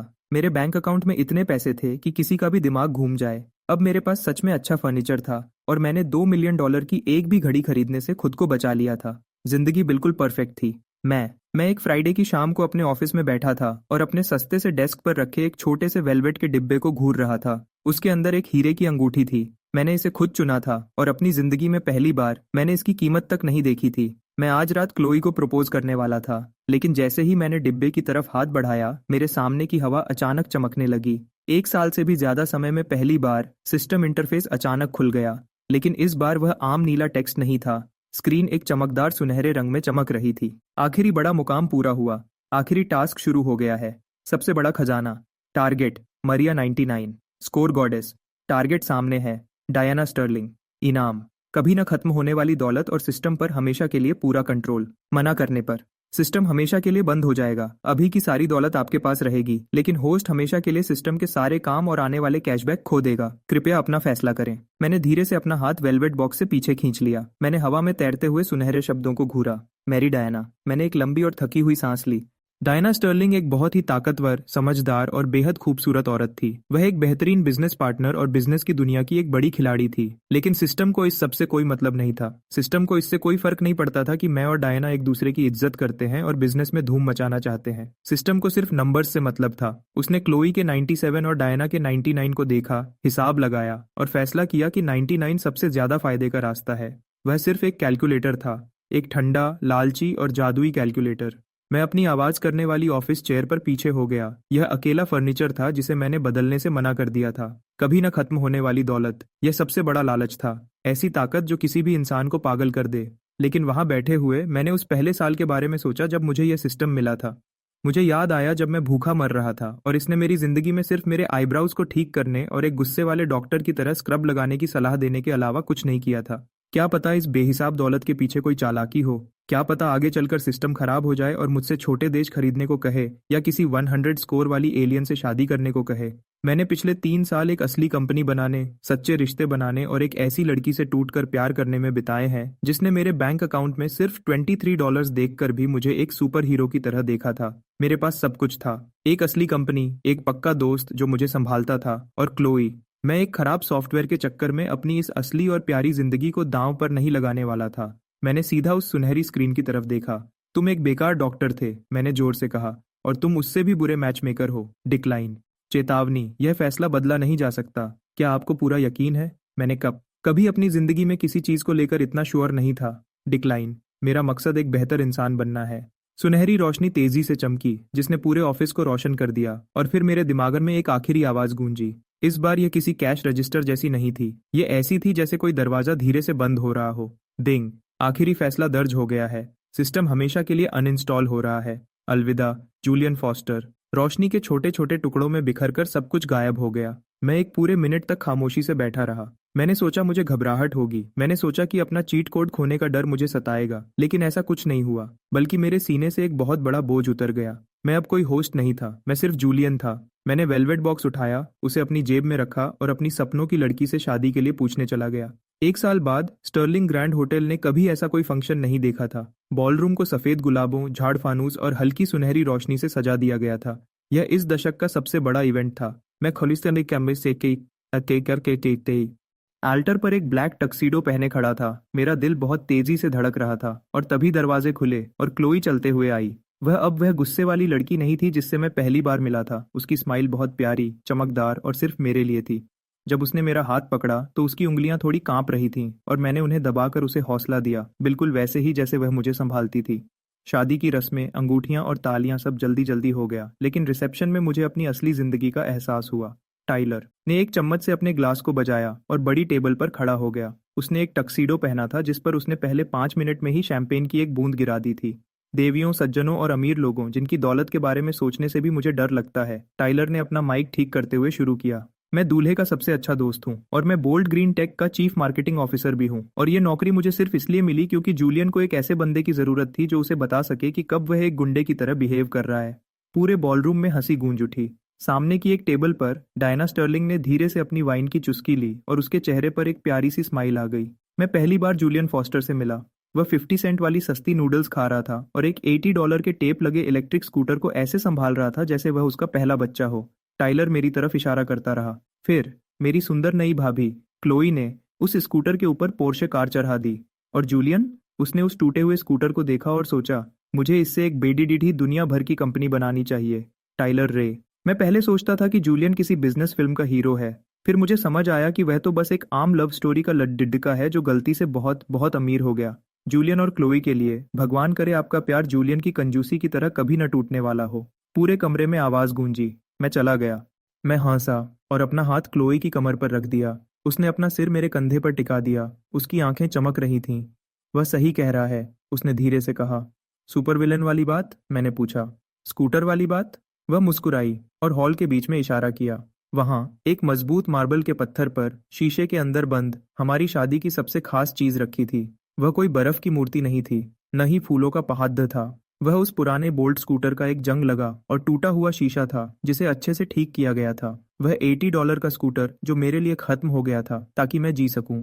डायना हमारी टेबल के पास आई। उसे देखकर भिद्द हट गई। उसने मुझे देखा। उसकी आंखों में वही इज्जत थी जो उस दिन से थी जब मैंने उसके बोर्ड मेंबर्स को खरीदा था। तुमने अच्छा किया जूलियन, डायना ने आराम से कहा और अपनी बहन को देखा। तुमने अपना वादा निभाया, उसकी रक्षा की। हमेशा, मैंने कहा। डायना ने हाँ में सिर हिलाया जैसे 99 स्कोर दे रही हो और वापस भिड़ में चली गई। क्लोई ने मेरी तरफ देखा और अपने हाथ मेरे गले में डाल दिए। क्या आप खुश हैं मिस्टर फॉस्टर? मेरे पास उसकी खूबसूरती को चेक करने के लिए कोई सिस्टम नहीं था, न ही कोई चमकती हुई स्क्रीन थी जो मुझे कैशबैक के बारे में बताती। मेरे पास बस वह धीमा म्यूजिक था, उसके हाथों की गर्मी थी और पूरा यकीन था कि मैंने जिंदगी का सबसे बजीदा खेल जीत लिया है। मैं बिल्कुल खुश हूँ मिसेस फॉस्टर। मैं मुस्कुराया और उसे किस करने के लिए नीचे झुका। मैं अब कोई बच्चा नहीं था, न ही मैं किसी जादू से अमीर हुआ था। मैं तो बस सच में दिल से और खुशी से अमीर था। और बोल्ट, तुम्हारे बिना यह कहानी कभी नहीं लिखी जाती। मुझे तुम्हारी याद आती है भाई, तुम्हें।